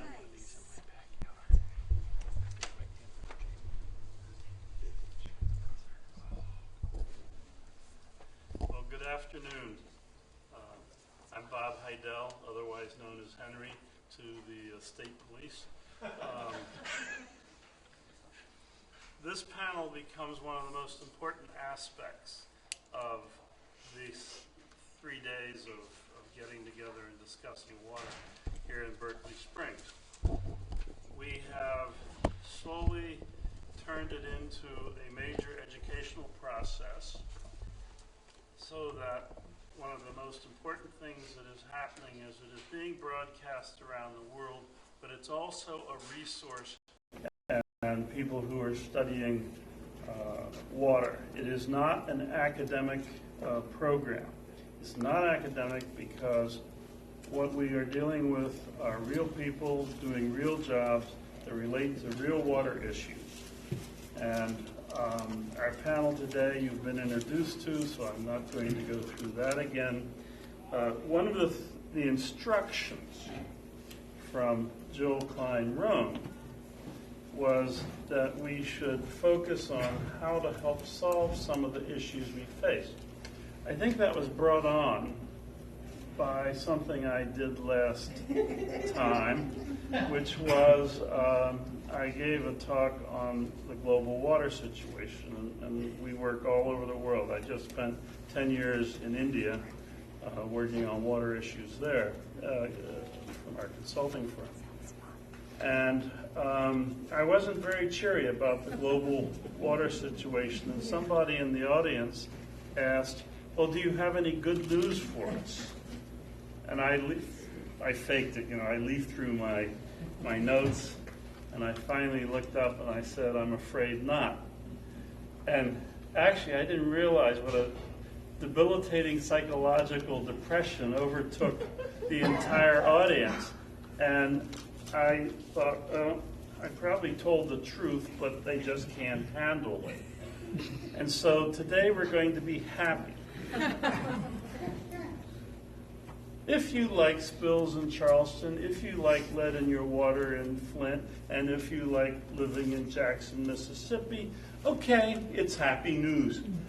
We are and shall continue on a global scale to face crisis, not only in our resource foundation of our products, which is the water resources we draw from to make our products or to provide safe drinking water. As climate change takes hold, we will begin to see more critical issues emerge. America is probably one of the best countries in the world to be living in for drinking water. And I say that in spite of the news that we've heard recently. And we have made a conscious effort, and Brian's discussion could be very, very serious if we didn't have the dedicated people that he spoke about and the security we try to attain. I did a study of the Israeli public water system for terrorism. That in itself was kind of an interesting and terrifying study, to use a term loosely. But you find that vulnerabilities are everywhere. It is how we have to trust first our human companions who operate these facilities. If we lose trust in them, then we will truly have a crisis of confidence in our government. And in preparation for this meeting, I sent to Jill, who sent questions out to, I don't have a network connection here, questions out to the panelists, and there were 3 fundamental questions, and I'll summarize them. 1, how could something like Michigan happen in contemporary America with the amount of government infrastructure we have in place in terms of management oversight? I think what we will see emerge from this is hopefully accountability will be assigned, and quite frankly, heads absolutely need to be rolled, starting from the governor down. They failed the citizens of America in the execution of their responsibilities. There's no other way to define what happened in Michigan, because they were aware of it. And they are the bottom line of what you saw on Brian's slide. They're people who will do nothing. They did nothing. They made all the wrong decisions, and it is time we hold them accountable. I would like the panel to discuss the accountability of managing our water resources. Another question I put to them to consider was, who should manage our water resources? What are the criteria for the management of the water resources of this nation? Because without water, you do not have an economy. You also won't have a war. Because without water, you can't hold wars. People don't understand that, but you study water as long as I have, and you realize that you need water for a war. Otherwise, you're just going to have a discussion. And finally, what should we in America do about government oversight of our critical resources? What are our expectations? How do we deliver that message to those whom we elect? Oh, I guess that's all good news.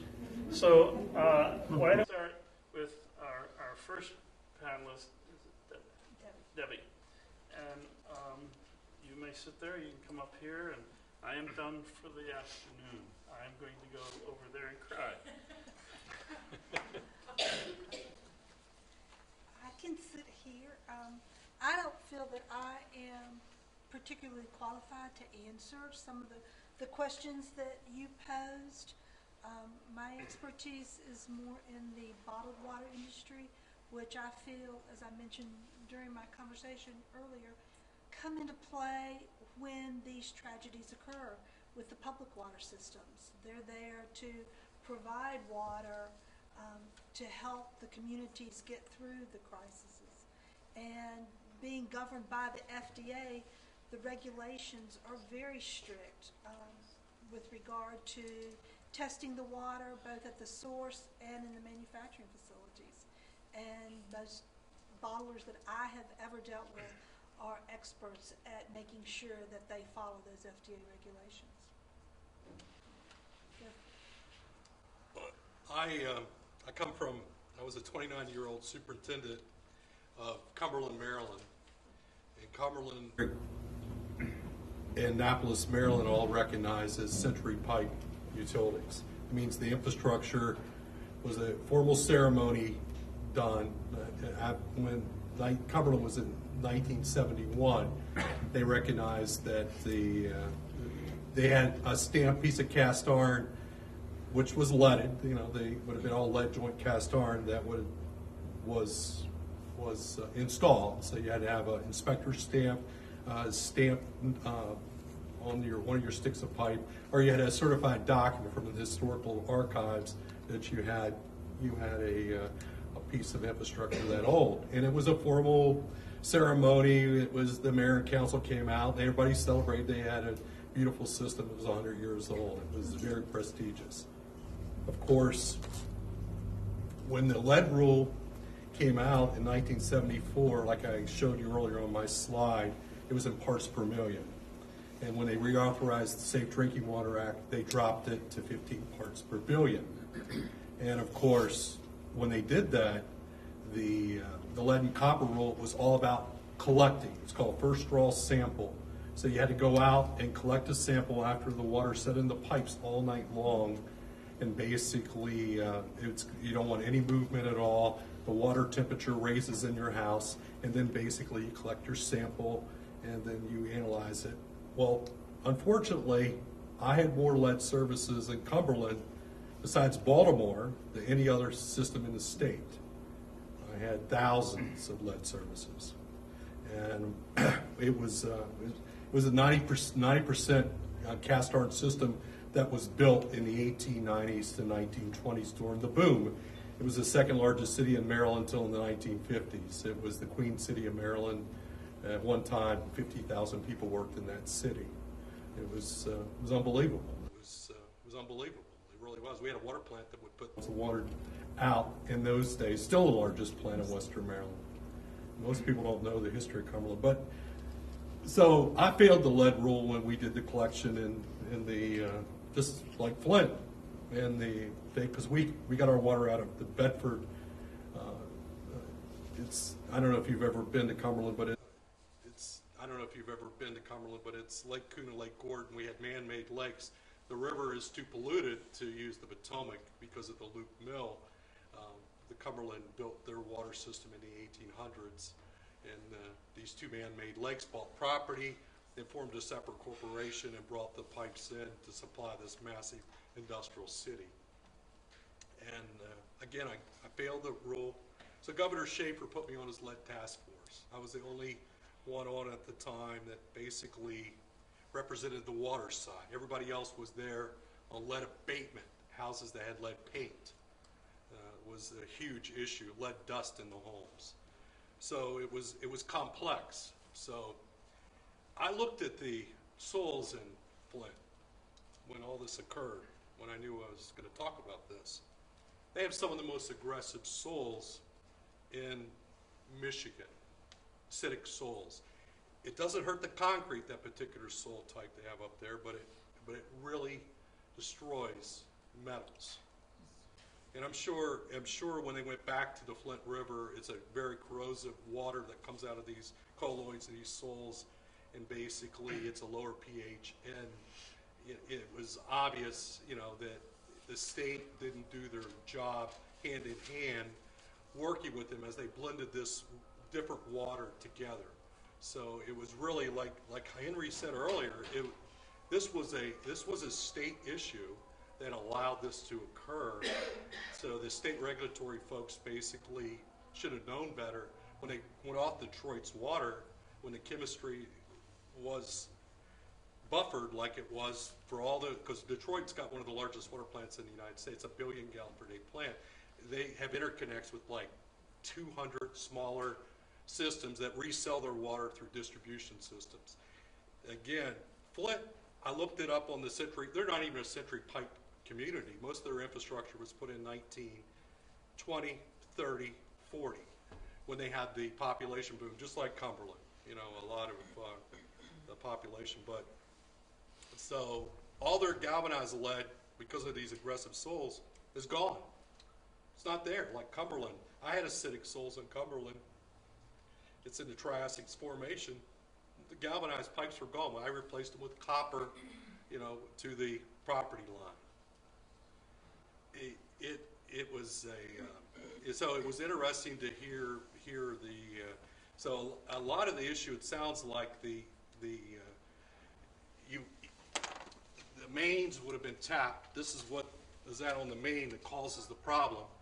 Is the lead pigtail that's at the corporation stop to the property line. Service book, that sales book that would have been on every shelf of every superintendent in Michigan when all that lead pipe was installed, and they would have ordered these lead pipes for the back then all the utilities installed their own lead services to the property line again. Because when the Safe Drinking Water Act changed, everybody doesn't understand this, we were responsible for water to the tap. Before, we were only responsible for water to the property line. And then they reauthorized the lead and copper rule and changed everything.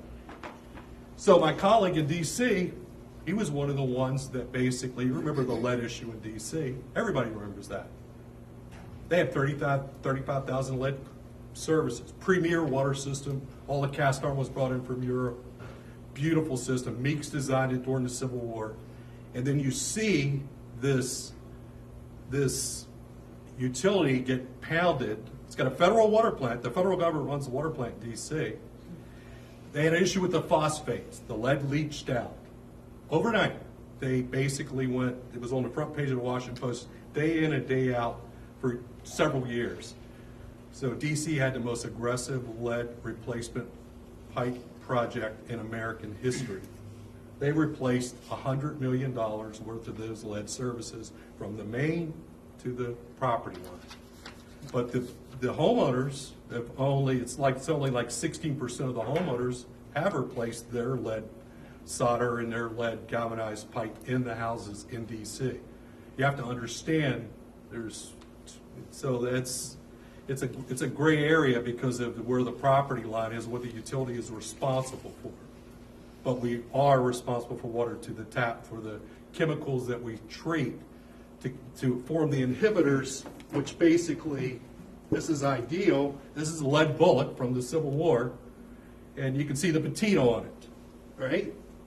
And you can see one with less patina on it that comes out of an acidic soil, and then you can see one that's like this one. Basically, you don't want the lead to be. So that's what the inhibitor does in the pipe that the chemicals are fed at the plant. So it's like the Civil War bullets I dig in all these different soil formations, forms this coating, this patina on the lead after it's been in the ground. And that's how you know it's authentic, because it's just basically nature's way that's how lead works. But it's a very, very, very complex issue, because we have 9 million lead services left in the country. In Flint, for them to go back out to the main, replace this for, I think, was it 7,000 services? I think 6. Yeah. 7,000. So pull the calculator out. It's that's what the price tag is, because you got to put the street back, because you're going to have in one block you'll have 80 patches there. So,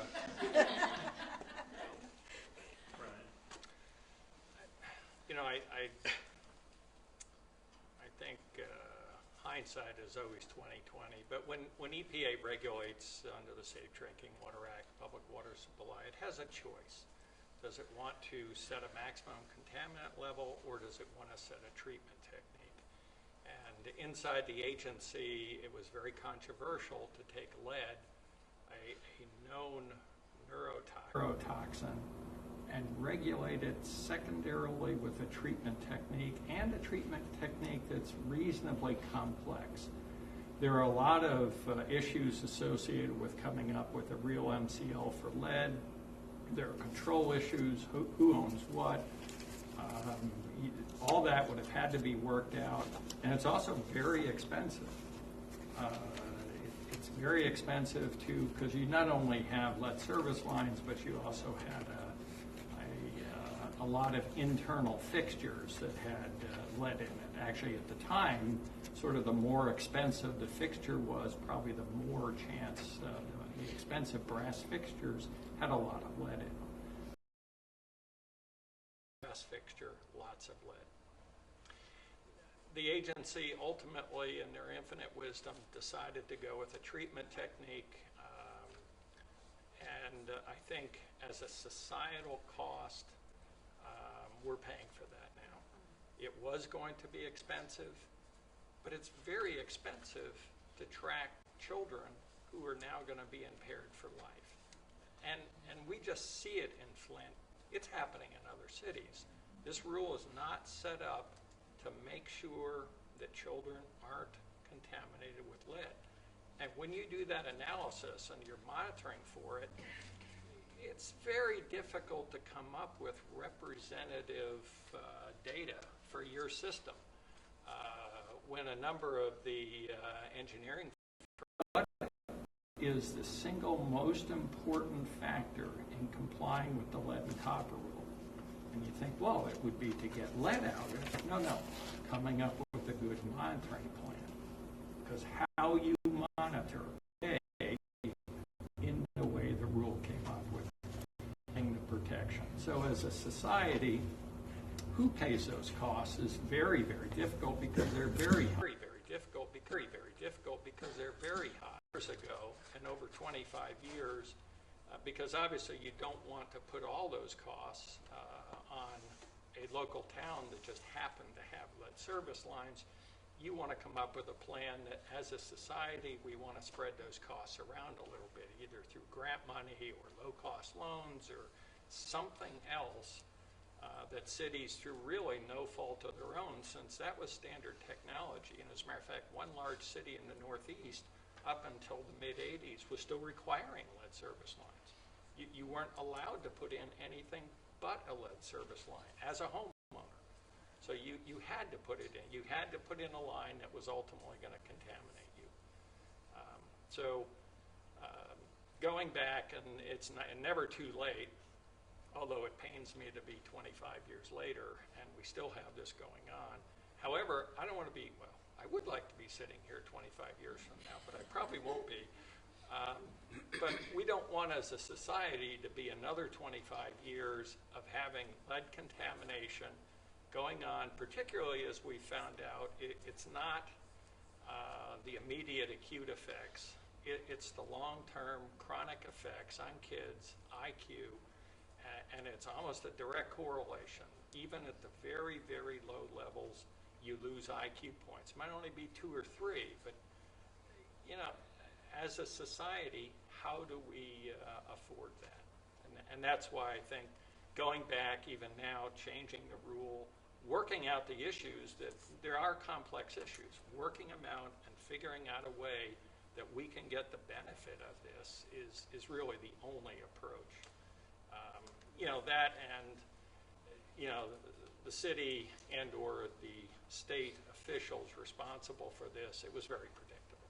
Yeah. There is no question that they should have known. But that only is the Flint issue. What about every other city? So that's why coming back and coming up with a plan that actually gets all lead out of water to the extent you can is really, as a society, our best approach. I was going to ask you, is there lead in any of the bottled waters out there? Not that I'm aware of. And I was going to sort of go into a little bit about the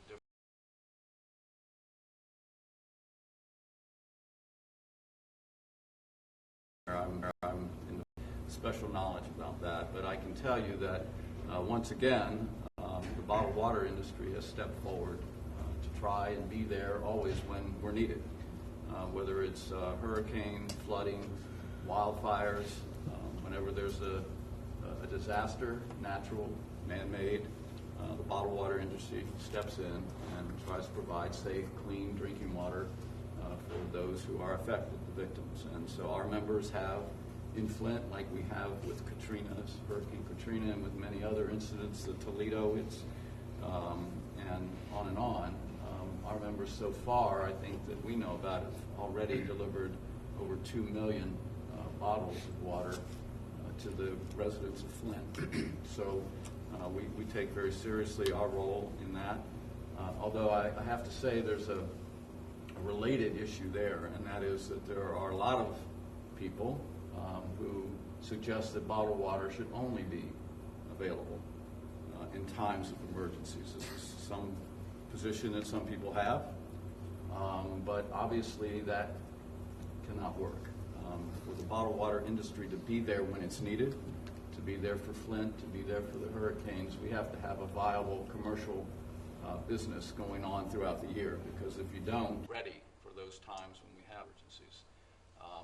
As to the issue of lead and the standard for lead, bottled water is regulated differently than tap water in this situation. Bottled water, we have standards of quality for bottled water. EPA has MCLs, maximum contaminant levels. Bottled water has a 5 parts per billion standard for lead. So any single bottle that has more than that amount of lead in it is deemed to be adulterated and can be immediately recalled and subject to fines for the operator. So the difference in the regulation of bottled water on this point is very stark in contrast to lead. Lead has a 15 part per billion action level, and I guess Brian was talking about it there.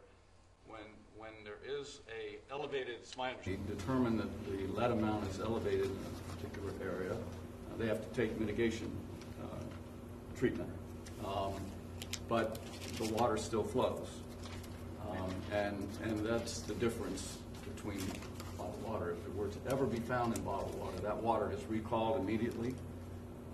Even one bottle with over the 5 parts per billion lead amount.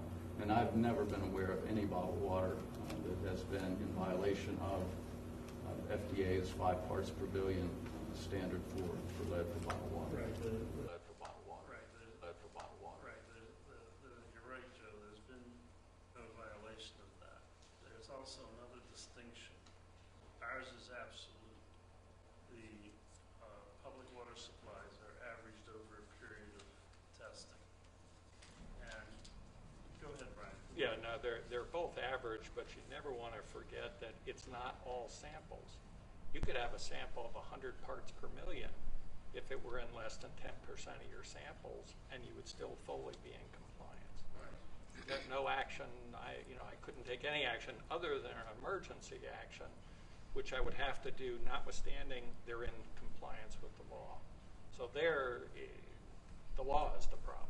The law is the intent. The law is the problem. Going back to Joe's point, the only time we have any indication that lead may have been in, not in bottled water, but when the coolers were, the water coolers, this thing,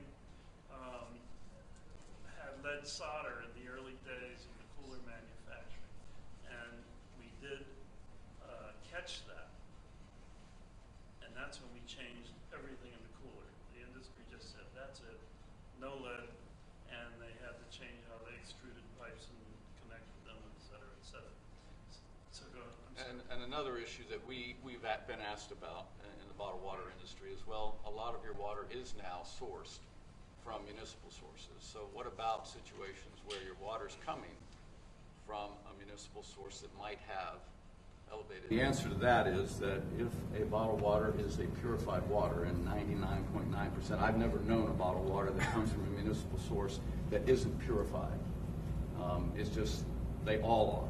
And if you're purifying the water, the lead's coming out. So there is no risk of any lead, even if it were in the source water, being in the bottled water.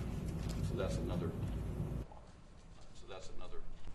we do. So that's sort of our perspective of the lead situation with regard to bottled water. Thank you. I am no expert at all, but I feel we have a naked emperor out there. And somebody needs to point out that the emperor has no clothes. The infrastructure in this country is failing, and people don't want to pay taxes to maintain the structure, and those who are least able to protect themselves are the ones who suffer the most. And we pass policy after policy that I just get angry as I think about it. Policy after policy that further puts at risk those who are already at risk. And it's clear what my political views are. Obviously, someone has to be in charge who will look at the welfare for everybody and not those making the most profit doing anything. And so I believe that we need to tax people fairly, and we need to spend the money fairly to provide an infrastructure that protects our citizens.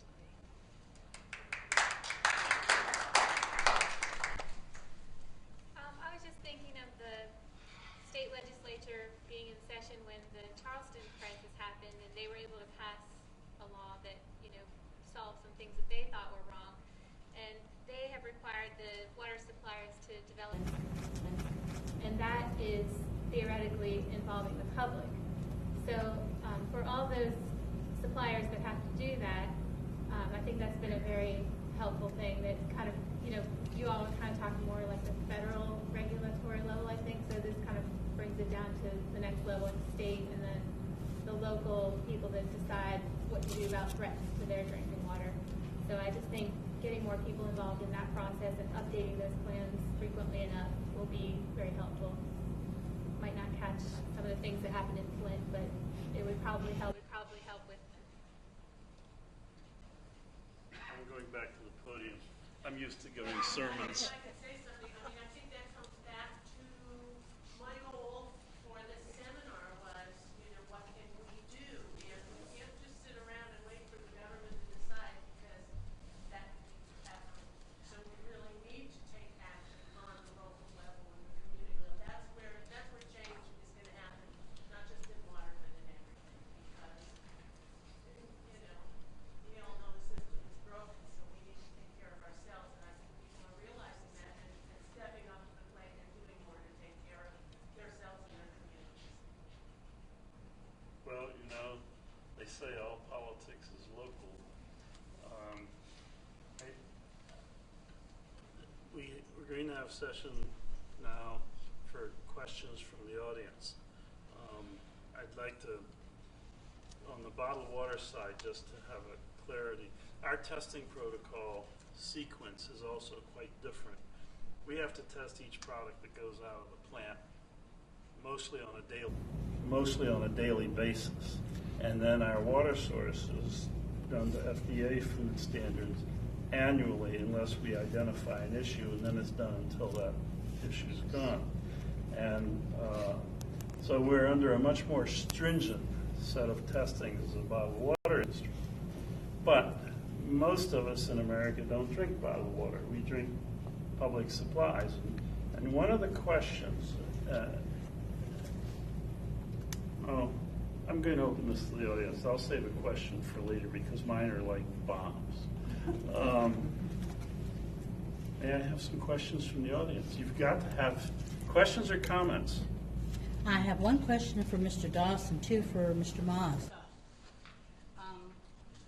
When people keep bottled water in a car, non-refrigerated, does that contaminate it if it stays in that car during the summer? Or, can they leave it in there indefinitely? Or it can stay indefinitely. Bottled water, many of them have expiration dates on them, and you may notice they're usually around 2 years. That's more for rotation of stock and making sure that companies are getting it off. But obviously, I think you wouldn't want to keep your water in a hot car. I'll put a bottle of water in my car and I'll open up and drink part of it and leave it sit there and go back maybe a week later and finish it. There's really no safety issue there. Okay. I'd like to note that you're still alive. I'm here. Okay, cool. And that's where, again, I was talking about some of the plastic safety issues in my presentation. I think people make claims that carcinogens and all these other things are going to be leaching from it when it's in the hot water or when you freeze it, but it's just not true. Right. So. You keep talking about the children with the lead, what lead does to the children. What about everybody else? Lead is toxic at many levels. I mean, like pregnant women or, you know, It could be pregnant women. It interferes with neurodevelopment.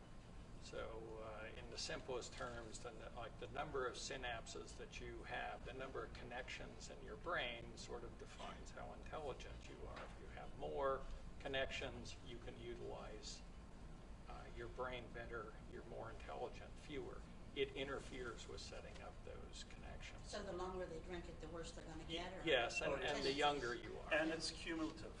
It's not that it's just... So they can build, it can build up in... It can be very debilitating, actually. Right, and once the connection isn't there, it isn't there. It's never going to be there. Don't go back, in other words. No, Kind of, no. yeah. I mean, you're developed. Are you familiar with the Marcellus Shale Formation? I'm sure you are. Yeah, sure. When they are drilling wells and they come up with this byproduct that they inject in other wells, how is the EPA correcting that? I mean, are they monitoring that so it doesn't contaminate aquifers? Yeah. Yeah. The purpose of the underground injection control program is a no migration standard. So that's the goal, that's what everything is set up to be. Oil and gas, Congress in their infinite wisdom decided to regulate oil and gas to a much less extent than they do other injection wells. Entirely different set of rules. Actually, a fun thing to do is even try and find out what rules apply. Well, that's why I was talking to you. I write on that. And it's bizarre. I've worked with the federal government for 39 years in all sorts of regulatory programs. Generally, you know what rules you're enforcing, except in Class 2 UIC. You're never sure. It's the rule that was put in at the time, and that the regulation was submitted from the state to the federal government, like back in 1980, whatever, or 70, whatever, and it was approved. Subsequent changes aren't part of the federal law, only that one. I understand. And so they haven't made any new rulings on that? No, it was the way it was, and it said EPA can only look at a few things. You can't look at how good the rule is. It just has to be functionally equivalent. And it's not, you couldn't say, well, you don't have this or you don't have this. No, you're not allowed to do that. And so when we're looking at what rules to enforce, yes, we enforce integrity tests. So in theory, if you're injecting down a well that doesn't have integrity, and I took lots of Class 2 enforcement actions. They're hard to do, but usually they're very compelling because you'll have a blowout in a well right into an underground source of drinking water. People are drinking it. We issue the order ordering the bottled water that we brought in, which I issued many of. But the problem is it's always after the fact, the prevention part of it. It just says no migration. And how do you assure, except the only test you have is the contamination already happened.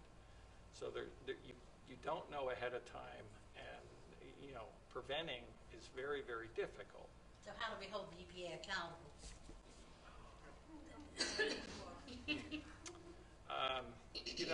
And there it's, how do you hold any regulatory agency accountable? It's a check and balance system. There's a political process. When EPA is not doing its job, you have to shine a spotlight on it. As an undergraduate, I'm a hydrogeologist and geologist. And when you get into this down well injection of anything, you're not dealing in absolutes, you're dealing in probabilities. And unless you can identify a geological environment in which there would be no migration, and actually I can't think of one in which migration would not actually occur over time. If you're dealing with isotopes and nuclear burial sites, over time we do Earth as a human being to changes. But it goes back to this whole issue of accountability and sort of what Jill just said. Things take place at the local side, but you can't let up. I was, the first job, I've been doing this for 53 years, but the first job I had was with the Brandywine Valley Watershed Association, which would bring, it was the first watershed association in America to clean up a really dirty river, along which you had the Ponts founded their powder business, you had a few paper mills, and you had steel mills, and it was typical of an American river. And the only reason it got cleaned up isn't because the feds came in and said, clean it up. It got cleaned up because, one, the DuPonts were very wealthy, and so they funded a lot of the work that we did in research and around it, and they cooperated during the cleanup. But it was a local action that created that organization, swim in it. When I was working in Russia, in the Don River Valley, people were literally dying. The cancer rates were so high, and you sit there and you study this stuff. And then I ran the first environmental conference actually held in Russia. Nobody knew what we were talking about, of course, but we did it. And one of the Russian scientists came up and looked at me and said, well, what you're talking about is only for rich countries. Russia's a poor country. We can't clean up our rivers. We can't clean up our waste. There isn't a busted for companies trying to make beverage products, for example, in Russia, that we didn't find the isotope strontium-90, which is from nuclear testing. It's a man-made isotope. It is not found in nature. And you stand there and you look at that, and this is the water you have, so you do the best you can. But what we're dealing with on this panel, what would the pathway to bring accountability to the management of our water resources and to the citizens who, what would this panel, individually, not as a group because you don't look into it, what would you, and I'd just like to go down and starting with Debbie and just work my way down. What would you do? You've just heard some dramatic stuff. Helping the public become more aware of how the water tests when it tests. Where we live, we have a local public water system. Supplies maybe 200 or 300 homes. And it used to be monthly we got a water test report. And I always looked at it and I said, very high in iron, very high in lime. The water would come out cloudy sometimes, and I rarely drink tap water. I tell them to drink bottled water, they would still wind up, drinking the tap water. Well, it came out monthly. Well, I started questioning it. Then it came out quarterly. Now we only get it annually. And so people need to become more aware of what's in them, whether pharmaceuticals have been found in their water at some point in time. So how would you get this message out in your community? I love social media. I absolutely love social media, yes, locally, and I do. I have, it's a more elderly. I mean elderly. I mean 80, 90-year-old, and I have them all drinking bottled water. They love about the fact they are drinking is good for them. Right. I have bottled water converts. They can afford it. What do we do? But you can't afford not to. That is such a cop-out to say that you can't afford not to. You cannot afford folks, not to do it for your health.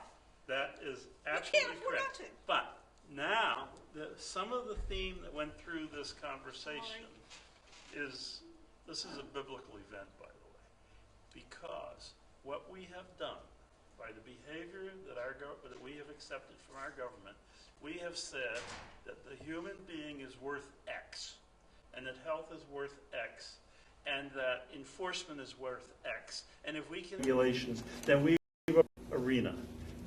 And you just and so that is okay. So what is human health? health worth today? And if you compare it to the human health bill against water for what it have a cost to this society. And we're talking about, in Flint, I don't know what the trade-off was. What's a couple of bags of treatment? A couple of $100 really, that they could have made the proper decision, but nobody's willing to make that decision. That's where accountability comes in. So what you've defined as issues has an economic component that identifies the value of. Yeah, well, it's 5 of 5. If you want to get drunk and disorderly at 5, the bar's open at 5. Just don't break up the crockery. Otherwise, you're welcome to stay, because I would like to hear a little more from these folks on that trade-off. Well, Henry, I think the biggest thing that we need to do is do a. You are not a state cop. You can call me. Everybody call me Bob. Sorry. No, it's all right. So I think the biggest thing we need to do is, if your water sits more in the 5 hours in these vintage pipes, we know where to find them better. We need to do better public relations on where they're at. We all know the water service cards are there. They were ordered from this book. This manufacturer supplied all of them, probably 50% of them, and they do a public relations campaign. Their household plumbing cooled to the touch. People can't until we get all these lead services replaced, because it's obvious even when you keep the galvanized lead and the lead solder in their homes, and basically in the copper, and they're it's just public education. I don't think people realize temporarily that's what needs to be done, but it needs to be done immediately. Will that keep the lead from coming out? Yes, ma'am. It would, if you flush, not like Flint, but I'm talking about overnight when the temperature raises in your house is when the metal leaches out, and carrying velocities of 5-6 feet per second, which strips off the inhibitor. The big mains, you don't have that out in the street where the lead is, because the water never touches the site on these big. And it's cool. It's 54 degrees out in the ground. It cools the water right off as soon as it gets out there in the system. The system is in the houses where you get the scouring velocity, and that lead pigtail that comes off the main, where you get the scouring velocity, and it basically strips the lead off inside your house, and then it sits overnight. The temperature raises up, and in the morning you get up, you let the water run. If you say you shut the water off for 5 hours, you let it run for. It's that simple to do. Billboards, flyers, and there's not that many left. It's just in the older infrastructure that we can't afford this. When I see these lead service, when I go out and fix the water main break, enforcement by this guy was coming down on me, and I knew how serious it was, and really woke me up. Task force. So, yes. So when we're talking about lead in the water, it's not just drinking the water; it's also bathing in the water. That's an issue. Cooking. It's correct. It's as simple as letting the water run, and it cool to the touch, and basically against that scouring velocity. It's a simple equation that the utilities can basically show you what the average length of the service is, and figure a scouring velocity of how many gallons you're going to flush to get that calculation. It's a simple equation. My God, everybody makes a big deal about. We know it's not going to occur because the lead rule was enforced, and the way this sampling protocol is totally illogical, and how it's done. It's a shotgun methodology where you can get around it. So again, if you're not going to do that. And I do understand the whole flushing the system thing, but Yeah, I'm saying bathing. Skin contact probably is not Right, an issue. but temporarily, it's a simple logic of public relations. That's what we need to do. It's that simple. That's what EPA said to do when they implemented the lead and copper rule. They got a flyer you can go back and look online. It's on their freaking site, on the lead and copper page. You said contact was not an issue. Skin contact is not an issue. Thank you. That was my No, I'm sorry. But cooking would be. Yes. Cooking would be. Yeah. Yes. Yeah. Do building codes take this into consideration in what they describe of Jeannie, the waterworks brass in most states, I mean, they're still putting lead in most of the waterworks brass. I mean, in the So the answer is no. Maryland just put the lead-free bill in 4 years ago. So Maryland basically said no lead, and they listed this long laundry list of no lead in anything that touches water. And they were the first state to do it. Is that correct, sir? Yeah, California also. California did it also. But everything in California will kill you. But Maryland did the law, and I know when the waterworks, the distributors that sell this, the brass and the fittings in this book, they sent out letters point blank, and of when they were going to, you get your inventory off the shelf, you can't use it anymore, the old inventory, and replace it with the lead-free brass. So it would seem to me that a good direction, solution would be to update building codes and train plumbers. Well, the biggest thing is you need to get logical people in the DEPs and the state regulatory people that go out and work with the freaking utilities and communicate with them and tell them what the hell's going on and work together as collaborate as a team. That's the only way it's going to get solved. Is point and figure stuff and all these walls will never work. That's the problem. You know, everybody basically, you know, they think this guy right here, you know, they're scared as hell of this guy. I mean, that's what it's all about in That's why he retired. You know, I mean, it's but the way the regs are drafted, like he said, I mean, you can get around almost anything in the regs. The way the sampling protocol, it's all about the sampling. It's very, very complex because you got to show up somebody's house, knock on their door, and then say, Mrs. Smith, I got to get my sample here this morning. And it's really complex. You know, it really is. Yeah, that's your comment is appropriate. The problem is there's a high cost to how things get done, construction. We have condominiums that are now coming to us. They have lead in their water, a lot of lead in their water, and all we can say is get bottled water because there's no single solution. Joe Doss, do you have any comment? I have no comments because I really don't have anywhere, you know, near the information that Brian or Scott has in terms of what goes on with the public water systems. I guess as I think about it, the only thing I might suggest is maybe EPA change their standard with regard to the lead and not have it be an action level and actually have it be an absolute level like bottled water, where, you know, it's just you exceed it, that's it.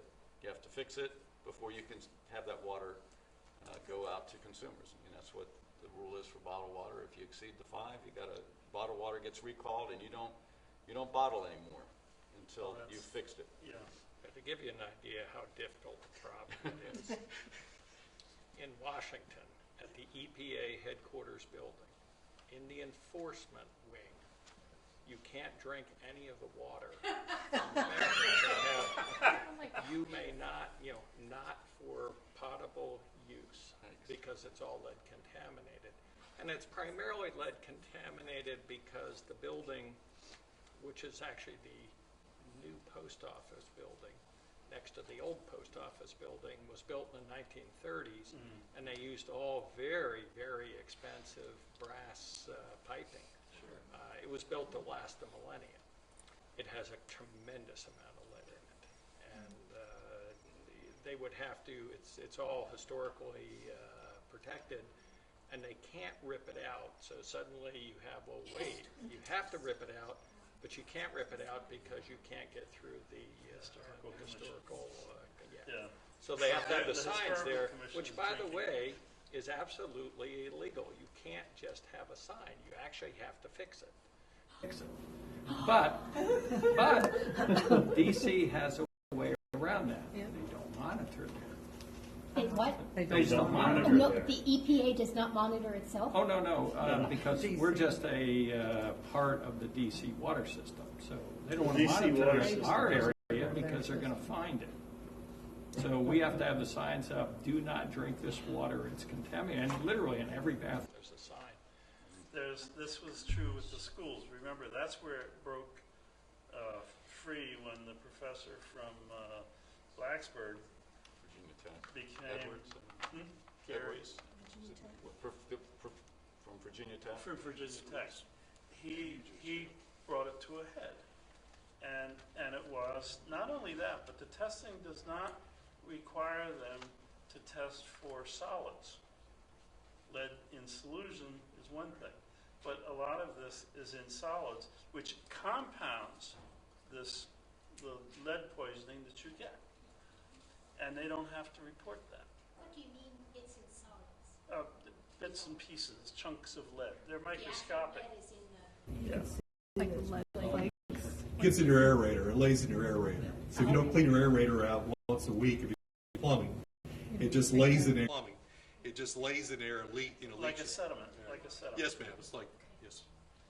What about new? I think I've said enough. It's very complex. There are no easy answers. I agree we need to work at the local level, and there are a lot of people who don't have the time, energy, resources to work at the local level. I'm sorry, you talk about everybody can afford water. There are people who can't afford diapers for their babies. Right. We have a problem, and there are no easy answers, and we have to work together. So what's the message from this panel? In unison, what is the message from this panel?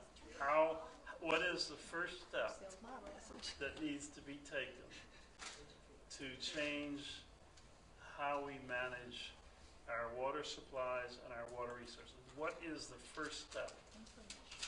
Education. Education? Information. Working together. Okay. Now, you've just confirmed the last 3 years of this conference, because these videos and these distribution of this information is going to continue